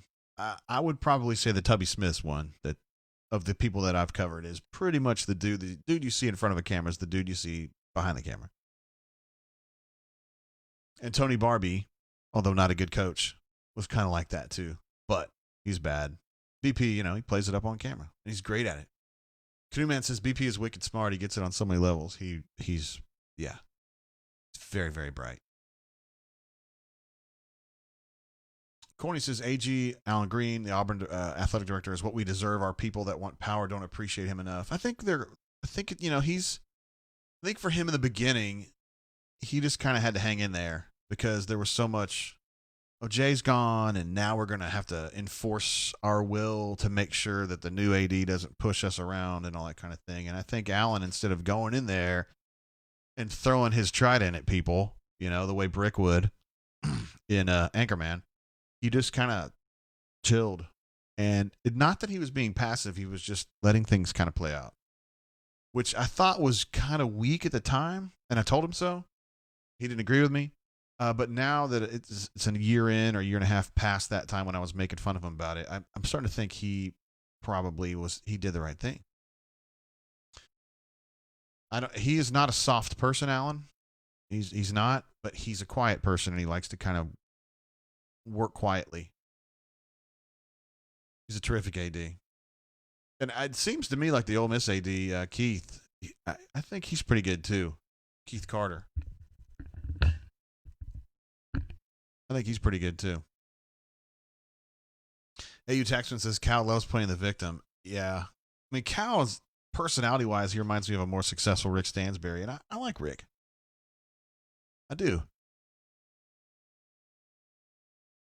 I like Rick Stansberry. You have to kind of know what he is. But I'm of the opinion that anybody that you're kind of skeptical of, like guys, coaches, as far as coaches go, and they have a great wife, like who's a grounded, normal person, like they're probably not bad. So like Rick Stansberry, I'm tempted to be like, that guy's a dick because he's just dicky. But his wife, Mio, like she's a really cool chick. Like she's a normal person. A lot of people say she's crazy, but people say that about Christy and she's not. It's just that she's opinionated. So anyway, he's married to Mio and she's great. And I'm like, Rick can't be too bad. He's married to Mio. Cliff Ellis's wife, nobody asked, but Cliff Ellis's wife was actually kind of the opposite. She was kind of mean and schoolmarmy. And Cliff was the nice guy. But Cliff's old school now. He used to be a beach singer. So that's a different deal there. But I like Cliff. Had a very strange last exchange with Cliff when he was leaving Beardy's for the last time. He just told me I had class, and that was it. I don't know as though people tell me that very much. People don't say, hey, JG, you got a lot of class, bro. I don't hear that as much. People don't really say that as much about anybody anymore. Because I'm journalism. Not really. I'm more of a streamer and a message board moderator than anything. And I get scoop and I funnel it to our reporters. And they get scoop too. So I'm just kind of helping. Boom Jaboonja says Keith is a good AD. He's hampered by Ole Miss's history of good old boy hires. Oh, Auburn knows about that. And Alan Green is the antithesis of a good old boy hire. And he knew that going in. Great AD, though. Pocket Watch says Cliff Ellis has and always will be a singer first, a coach second. I tell you something, I like singing those songs. Pocket Watch says, Ellis told you that you had class? Absolutely. Me and Charles Goldberg, who was at the Birmingham News at the time. He just pointed, we were waiting for him when he was coming off he was getting on the elevator at Beardy's to leave for the last time. And I think I just wanted to talk to him and say, hey, man, we've been covering you for whatever it was, 6 years. And, we haven't always gotten along, but you've been fair. And I appreciate that. Just, that kind of a conversation. And he was leaving. And I don't think he really wanted to talk very much because I think he was emotional. He didn't want to leave. And so he just kind of pointed at me and he goes, class. And he pointed at Goldberg and he said, class. And he got on the elevator and left. And I didn't see him again until he came and played at Auburn as the coach at Coastal, maybe 2 years ago. Yeah. And he had a great staff, too. Shannon Weaver, Mike LaPlante, Jacob Ridnour, Charlton Young, CY. He had some really good assistants, too. They did a good job. They really did. And they handled some really crazy personalities on that 98, 99, 2000 era. I mean, you had some really strong personalities. Chris Porter, chief among them. And Doc. And Bryant. You needed more. I think as they got bigger, when, right before they got really big, they lost Chilius because he had graduated, Adrian Chilius. And every team needs Chill. Like, Chill is like this big old enforcer dude who's like soft-spoken and cool and likes everybody and wants everybody to chill the fuck out. And so when that team got really good in 98, 99, there was no Chill there to actually chill them out. And it hurt them eventually. Canoeman says Shannon Weaver is great. Yes, I am glad to count Shannon Weaver as a friend of mine. Lives in Louisville now. And his wife, Mindy, really cool girl, too. And love Shannon Weaver. Brian was a glue guy. I think he was more than a glue guy, but he was definitely more calm than the others and not as worried about ego as the others. The Ole Miss basketball teams that Keith played on are my favorite teams. I followed it in any sport at any time. Hey, man, I was at Kentucky at that time, and I even enjoyed watching them play. This would have been, 96, 97, 98, somewhere in there. I actually I watched them play at the Pyramid at the SEC tournament 97, 8. That was the team that had Keith and Michael White and I forgot his name again. I asked you guys like 2 weeks ago. Number 4, the big power forward. He was a beast. That Ole Miss team was good. Rob Evans was the head coach, and then he had an assistant coach who was really good too. I forgot his name now. I liked Rob Evans. I liked Rob Evans a lot. I thought he was better than he ended up getting credit for. I mean, Ole Miss teams were good, but then he moved on, and then he wasn't as good, and everybody's like, oh, you're a one-hit wonder, and I don't think so. I appreciated Rob Evans when I compared him to Nolan Richardson because I thought Rob Evans was Cisse. That's who it was, number 4. He was a beast, man. Ansu Cisse. He's a good player, man. Those guys were hitting Kentucky when Kentucky was really, really good. Leif B says, Anthony Boone still texts me happy birthday every year. Whoa, bro, that's a lamp right there, man. Talking about how important you are. Boom. Ansu Cisse. I need to remember that name. How do I forget that all the time? I guess that team was kind of cursed because it got beat by Valparaiso in Oklahoma City, right? I don't want to bring that up. That's like bringing up Leitner to me, but I'm just saying. That Ole Miss team was destined for greatness, and that was a weird deal to lose that way. But it happens sometimes when you get to the promised land and you've got one shot. Sometimes that shot gets bad. As a Kentucky fan back in my youth, believe me, I've seen a few. When they got knocked out of the tournament by Marquette. We were listening to the game, my wife and I coming back from a trip to Florida, I believe, and we were down in Williamsburg, Kentucky, and they lost, and I made her pull over, and I was just yelling. So pissed. I blame it all on Travis Ford. He was the point guard back then, little bastard. Yeah, Boom Jaboom just said he was crushed when Rob Evans left. Who was his top lieutenant who ended up being...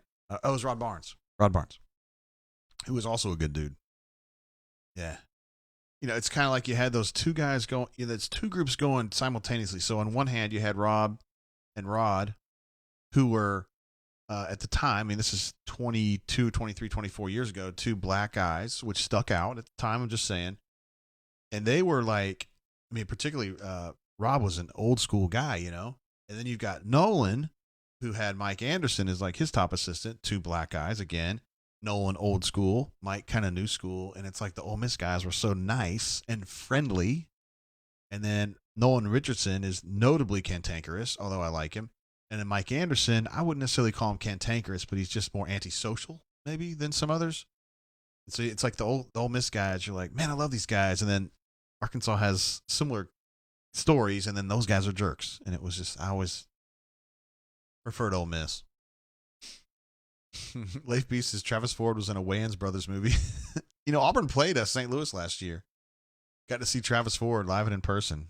He doesn't know who I am. I wasn't in journalism at the time, but I wanted to slap him. I just never liked him.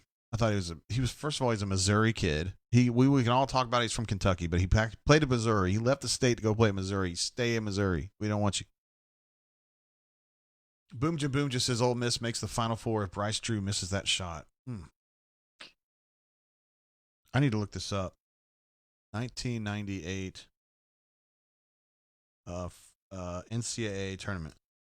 So let's look at this bracket and see what Ole Miss, because I still feel like I've got a pretty good, a pretty good feel for that Ole Miss team and what they could have done, because they were guard heavy except for Cisse, and Cisse was in and out.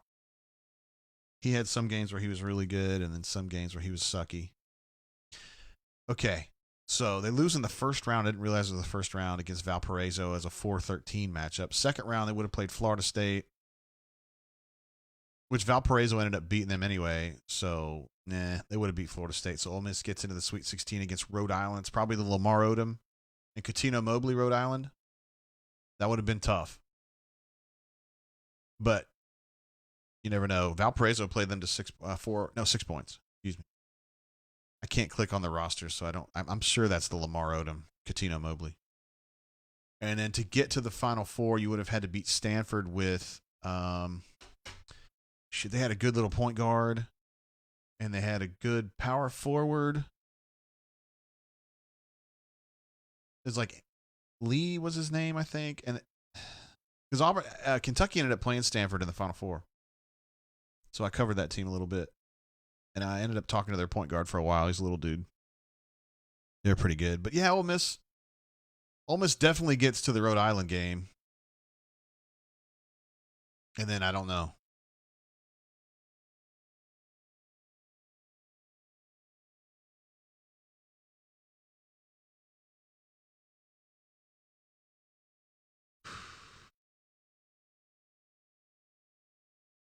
I'm looking at that Rhode Island roster just to see what they got. Okay. Okay, so it was not Lamar Odom. It was Coutinho Mobley and Tyson Wheeler.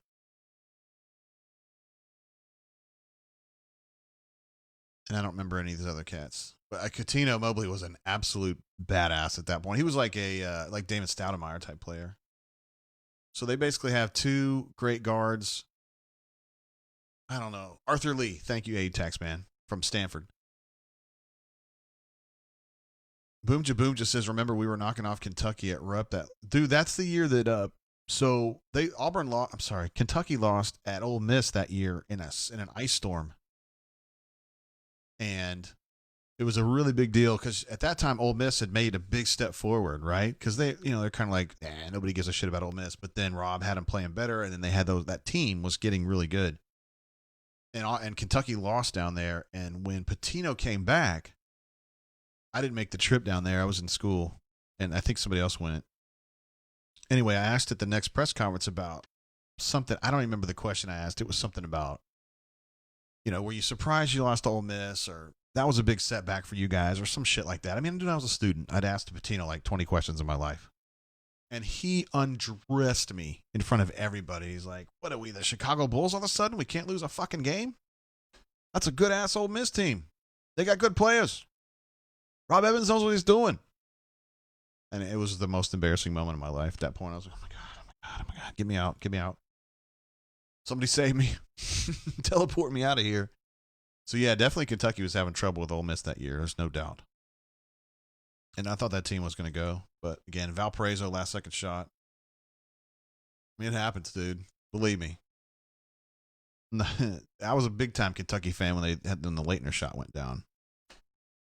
People on the bunker love shoving that one in my face. AU Taxman says Stanford had Mark Madsden, which we joke about now because he's the stupid white dude that does the white dude dance for the Lakers championships in the early 2000s, but he was a good basketball player. Tim Young, who I don't remember, and then the Collins brothers, who are good. So, yeah, that was a good team. That ended up being Kentucky versus Utah for the title that year with Rick Majerus is the head coach at Utah, which is the subject of my favorite all-time sports story. S.L. Price wrote it. If you guys have not read that story, you've got to read it. It is called The Life and Times of Rick Majerus. And I really just could not recommend you drink. If you have not read that story, it is the best sports story. Let me see if it'll let me send links. It will. That's the link for it. It's, to me, the greatest sports story ever written. And I've read some really good ones. But the finish to that, like, is just, it's too good that I just can't even. If I ever wrote a story, it was that good, I'd quit. I know some of you guys might be cheering for that. Here's the trick on that. I don't write a lot now. I'll read you the very end of it, though. He says, if parents, Majerus will be the pain in their kids' fight through every day. Some may understand he's almost past caring. Majerus will walk down that long tunnel to the locker room alone, head down, two people indeed. There goes the happy coach back in his element. There goes the saddest man you ever saw. Majerus is kind of like BP before BP, and I actually wonder if those guys have ever hung out before. I mean, Rick Majerus has been gone for a little while now, but they're very similar in some ways. I mean, in personal life, I don't think they are, but in the way that we talked earlier about how, first of all, Rick Majerus is a very bright person. Rick Majerus is a larger-than-life personality. Rick Majerus is a guy who has a different take in front of the camera versus behind the camera.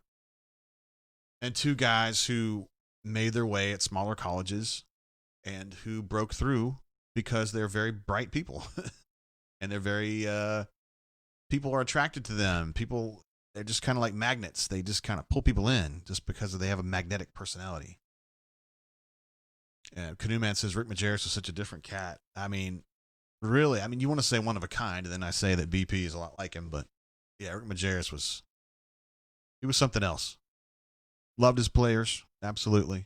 An odd character, but he loved his players. And the players now, after they stopped playing for him, with the exception of a few, I think Doliak had a problem with him, but because he's probably he's a difficult coach, I think. He did a lot of yelling. No, Rick Majerus passed away a number of years ago, Boomja. He just got big. Let me see how long ago. Died in 2012. Such an odd character. Lived in a hotel because he didn't want to have to upkeep a house. And that was part of his contract. I don't know about St. Louis, but at Utah, that was the deal. They would pay for him. And he was definitely a yeller. He was definitely a hellraiser. I thought of something else they had in common. Majerus was really a nothing basketball player. He was just kind of like a dude who set screens. And he kind of came up the way that Burgomaster does at Auburn right now, where he's kind of like a strategy guy, like he's not some celebrated basketball player then gets into coaching. He was just kind of like a nobody who got into coaching. Not to say that Burgo's a nobody. He's not. He's great. I'm just saying BP is too. It's just you kind of have to fight from the bottom up instead of up down, And BP was that way too. I mean, he wasn't a great basketball player by any stretch. He was a hard worker. He was not a great basketball player, but he was a smart basketball mind. Canoe Man says, "Great, sounds like a great idea about living in a hotel." Kind of. He was a very lonely, sad man, honestly. And I think the story by S.L. Price that I linked earlier he gives you that feeling. See, Canoe Man says someone that was a GA under Majerus at Utah was a family friend and heard all sorts of stories from his dad. Yeah, I mean, yeah, I wish I could hang out with him. Canoe Man says Burgo is going to be insanely good. Yes, Burgo is.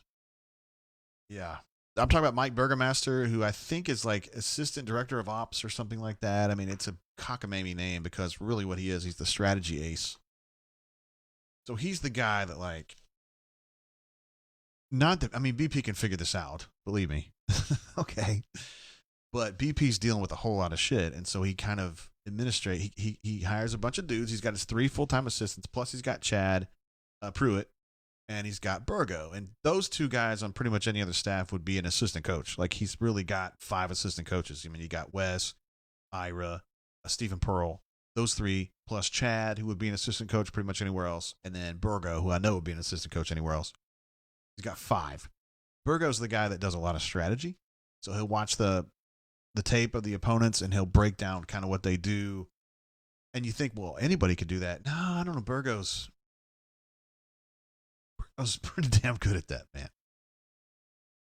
And Chad does some of that too, although I think of Chad more as an actual coach. Like, he can actually like set up drills, and he's looking for certain things to try to improve certain small skills.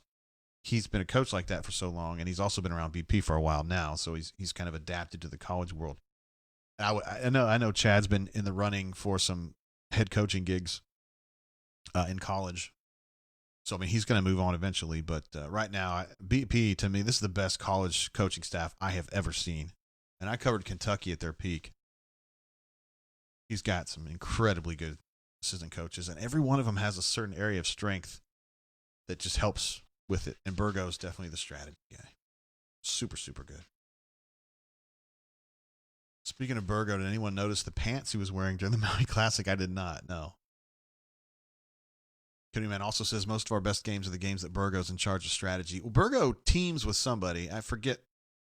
I get confused about who the teams are. So it's like when they do a scout, it's like Stephen Pearl and Ira work together, or Wes and Chad work together. Burgo, I can't remember if he does one on his own or not. I think he works with somebody, though. It might be Stephen Pearl that works one on his own. I can't remember which one. But he has 3 groups that do game breakdowns ahead of time. Leif B says, Jay, did you know Bernadette Locke-Maddox, who was the women's coach and also a men's assistant at UK? Not much. I mean, I talked to her some, but no, she wasn't a friend of mine. Back in those days, I was just kind of getting going. Pocket Watch says, like, what kind of head coaching gigs for Chad Pruitt? Before Auburn, he only coached in Alabama's AISA is what he coached in. But he was the best. So Chad Pruitt somewhere like, let's say, Samford, or somewhere like Coastal Carolina, or somewhere like UNC Asheville, somewhere like that, I think was where he would go. Canoe Man says they were basically, this is talking about Burgo's pants in Maui. They were basically capri pants. It was hilarious. You have to ask him about it. I will. I would like to see Burgo in capri pants. Was it an accident or something? He's not a dude who's real fashion forward, so I wouldn't think he'd be wearing something that was out of the ordinary unless there was a reason. Or maybe BP talked him into it or something, or Stephen Pearl. I don't know. Those guys are funny. They're cut up.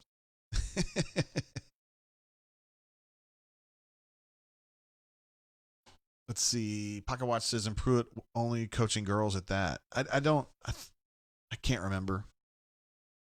I mean, I just know his teams were killing. I mean, it was just like they were just unstoppable.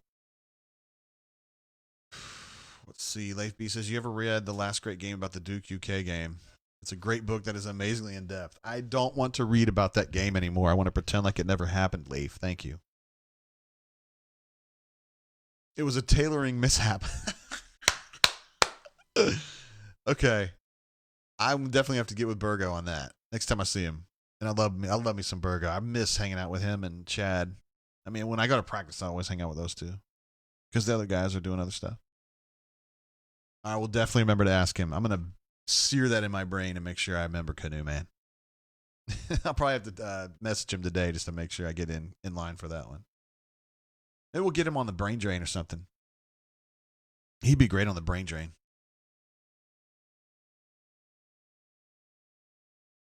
Yeah, I want to forget about that Duke UK game. Pissed me off.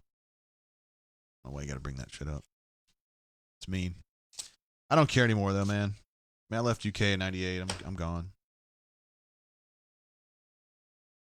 Boomji Boom just says BP might as well be the Nick Saban of college basketball. He understands how to play the entire game on the court and better off than anybody. I don't know about that. I don't think college basketball doesn't have a Saban because there's not one person that can stay on top that long. And I know that Dabo's kind of messed him up. Probably shouldn't chew gum on the show, should I? No, Dabo's gotten up in Saban's business. Kind of messed him up, but I mean, Pearl got to the Final Four with Auburn, which to me is that's an incredible achievement. I mean, think about that seriously. 5 years early, you'd be like, "Oh, Final Four, sure." No, nobody would have thought that. Let's see. Corny Muffle says, "Let's get Gabriel drunk on the drain." Who would be the college football equivalent of BP though? This would be somebody at a kind of out of nowhere school that actually gets up in people's business. It would be like Chris Peterson when he was at Boise, or Dan Hawkins when he was at Boise. Somebody like that takes a smaller program and gets up in everybody's business. Auburn basketball is not really a small program. It's just a dormant program. So maybe like Jerry Tarkanian before UNLV, I'm sorry. Yeah, Tarkanian gets to UNLV and he kind of pulls that program up. I don't think Auburn's at UNLV like 89, 90, 91 level, but it'd be someone in that genre. Rick Majerus. Not that Utah stunk before he got there. Utah was fine, but he pushed Utah into the Final Four. No natties, though. But, I don't know. PJ Fleck. Yeah, I see some similarities there, too. I mean, PJ Fleck probably needs to get a little bit bigger. He needs to take Minnesota to a higher height, so to speak. But, yeah, I could see some of that. I also want to say about BP, though, before we get too far down this road. Now, he is you guys, when you see him on camera, he's a laugher and a joker and stuff. But I'm telling you, in practice, he will chew ass like nobody's business. I mean, now, Ronnie Garner, Coach G, he'll chew ass, okay? And he chews ass to a point where it's like, oh, my God. Like, I at 18 years old, I would have cried. I would have pulled who was that dude from Sefner? I forgot, who just lost his shit over it. I wouldn't have been able to handle it. So Coach G, to me, is the gold standard for chewing ass. But BP is right under that. Well, okay, I think BP and Kevin Steele would be even. Both of those guys can chew some ass now.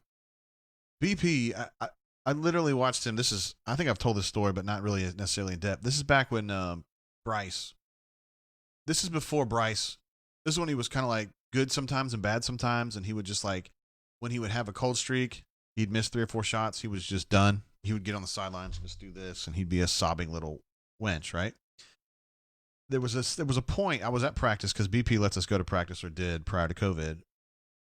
And they were doing a scrimmage, and Bryce sucked. He missed a bunch of shots in a row, and Samir was just eating his lunch. This is when Samir was a transfer, so he wasn't playing, but he was practicing like he was Allen Iverson. He was playing really hard, which is what BP wanted him to do.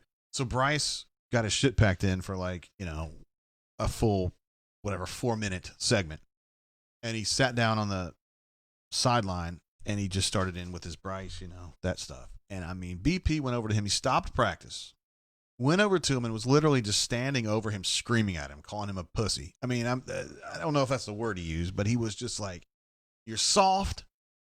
You don't have any sack. And you cannot continue to be this guy," and he was just killing him. And I was like, I just had to put my head down because it's just like, he's just taking this guy's manhood, I mean, God dang. And it went on for minutes, 2 or 3 minutes. And I'm telling you guys, that was like a week before Bryce started going off. Like, that was like in that December window of his junior year when he was still frustrating. And then the end of his junior year, he was off the chain. And then obviously his senior year, he was just outstanding. And I think it had to do with him just galvanizing mentally. And I like to think that ass chewing, for whatever reason, just really resonated with him. I'm not doing that, corny. I also saw BP absolutely annihilate Simeon Bowers, too. And I was shocked at how well Simeon took it, too. because what happened on that one was they were doing a scrimmage and Simeon was kind of dogging it. As you know, he would do that sometimes. And BP stopped the practice and went over and he was like, okay, we're all running. Everybody on this team's going to run because Simeon won't hustle. And Simeon had to do it. He was reluctant about it because I don't think he thought he was dogging it too bad. And BP just screaming at him the whole way up and down the court, just like, you need to, whatever. And I don't know if Simeon got any better because Simeon's such a strong-headed dude, you know. But BP will get after them. And he's nice, too, when they do a great job. I mean, he's not. It's just that Auburn people always see him being super nice in front of the camera. And he's a nice guy. He's fair. He's a fair guy. But don't think that he's soft on the practice court because he's not at all. He is rough. And although I think Coach G is probably rougher, Kevin Steele, who I think is very rough on the practice field, he and BP are about the same for me. Let's see. Boom Jaboom just says BP is Saban at LSU. Put BP at Kentucky or Duke. I can't imagine what he would do. See, I don't know, man. No, I don't know if BP's made. At this point, I think BP's bed is made insofar as I think he's going to be at Auburn for the rest of his career, and I think he's going to kick a lot of ass. But BP doesn't work at Duke. First of all, you don't want to follow him at Duke. Yeah, the next coach after Krzyzewski needs to be some slapdick like Mike Bray or somebody like that. Yeah, or Jeff Capel goes over there and does an average job, and they fire him, and then they hire somebody really good. I mean, you just can't do that. And in Kentucky, he doesn't. I don't think he and Cal are buddies, so I don't think he would want to go there after Cal. Canoeman says, how do they compare to Coach Trickett? Wow, Trickett. Now, he's well known for the castration thing, but, I mean, he doesn't have a word in on Coach G now. I think with G, it's just, there's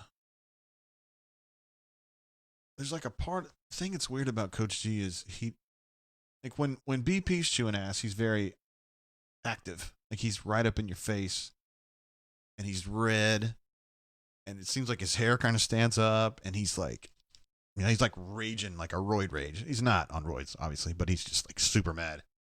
Like when G goes crazy, like he's not freaking out. Like he's just ripping at you. And it's like he's just calm doing it. But the things he's saying and the anger coming out of his mouth are different than his body, which he's just kind of sitting there doing this, you know? And I think that disparity makes it so much worse, in my opinion. And so Trickett was more of a angry. Pocket Watch says Mike Bray, who was Auburn's coach for a second, kind of. Yep. They talked to him. They talked to Jeff Capel. Those two guys right there. And then they ended up hiring Jeff Lebo, which I thought was kind of a shrewd pick at the time. But I guess they were hell-bent at that point to hire somebody from a big program, you know. You look at Capel from Duke. Mike Bray, who had been coaching at North Carolina, and then Jeff Lebo, who had played at North Carolina. And he may have worked under Dean Smith for a minute or two. I don't know. Hey, Taxman says Barbie is already head coach and waiting at UK. Get out of here, man. No way. I love every time they show the UK bench and Barbie's just sitting there like this. And I'm like, look at Coach Barbie, defensive coordinator, kicking ass. All right, guys, we've been going for like an hour longer than the show. The show ended like an hour ago. So I'll probably wrap it up. I'm going to go ahead and put this show out. We got to mix it and get it out on the SoundCloud. Although those of you who have been on the show this whole time, you've already heard it. So, Mike Bray was when they hired Coach Ellis. I did not know that. And that was before I got here, so I didn't know that. I thought they had interviewed Bray along with Capel and Jeff Lebo. There was a third person they had interviewed. Pocket Watch says that's when Louder came in and found Cliff Ellis. Interesting. Cliff Ellis pretty good, actually. Took him 5 years, but he and then he was the author of that incredible game when Auburn beat Alabama like 97-40 or 94-40, something like that. We were at Kentucky. We were like, holy shit. All right, so I'll wrap it up there, guys. Appreciate y'all being on the show. Webb, you're probably not here anymore, but thank you for your super chat, brother. And I know we have a lot of previous super chatters here on the show, and I appreciate you guys too. I know it's GPITS, so it's a little bit different, but appreciate all you guys being on here. Boom Jaboom's been here a long time. Canoe Man, Leif B, Pocket Watch, AU Taxman, Corny, For sure. Appreciate you guys sticking around and listening to me babble. Pocket watch for sure. Even though you're, who was it? It was being kind of hard on me in the bunker today. Oh, it was AU boss. I don't know. Yeah, I screwed up last night. Whatever. All right, guys. I mean, we could make this a call-in show, but you know, I don't want it to go too long. Of course, here I am talking for an hour about nothing. All right. Boomja was on the, I think, Kunuman says, this is great. You should join us on the Brain Drain, Boomja. It's a longer, even better version of this. Dude, I think Boomja was on the, you've been on the Brain Drain, haven't you? I think you were on it either this time or last time. I think I remember calling you out. Like, I mean, like, just saying that you had been on. All right. Y'all be good. Have a great Sunday. The rest of your Sunday, I should say. And we'll get this show out and out on the podcast streams. Appreciate y'all. Be good. Love you guys. Peace.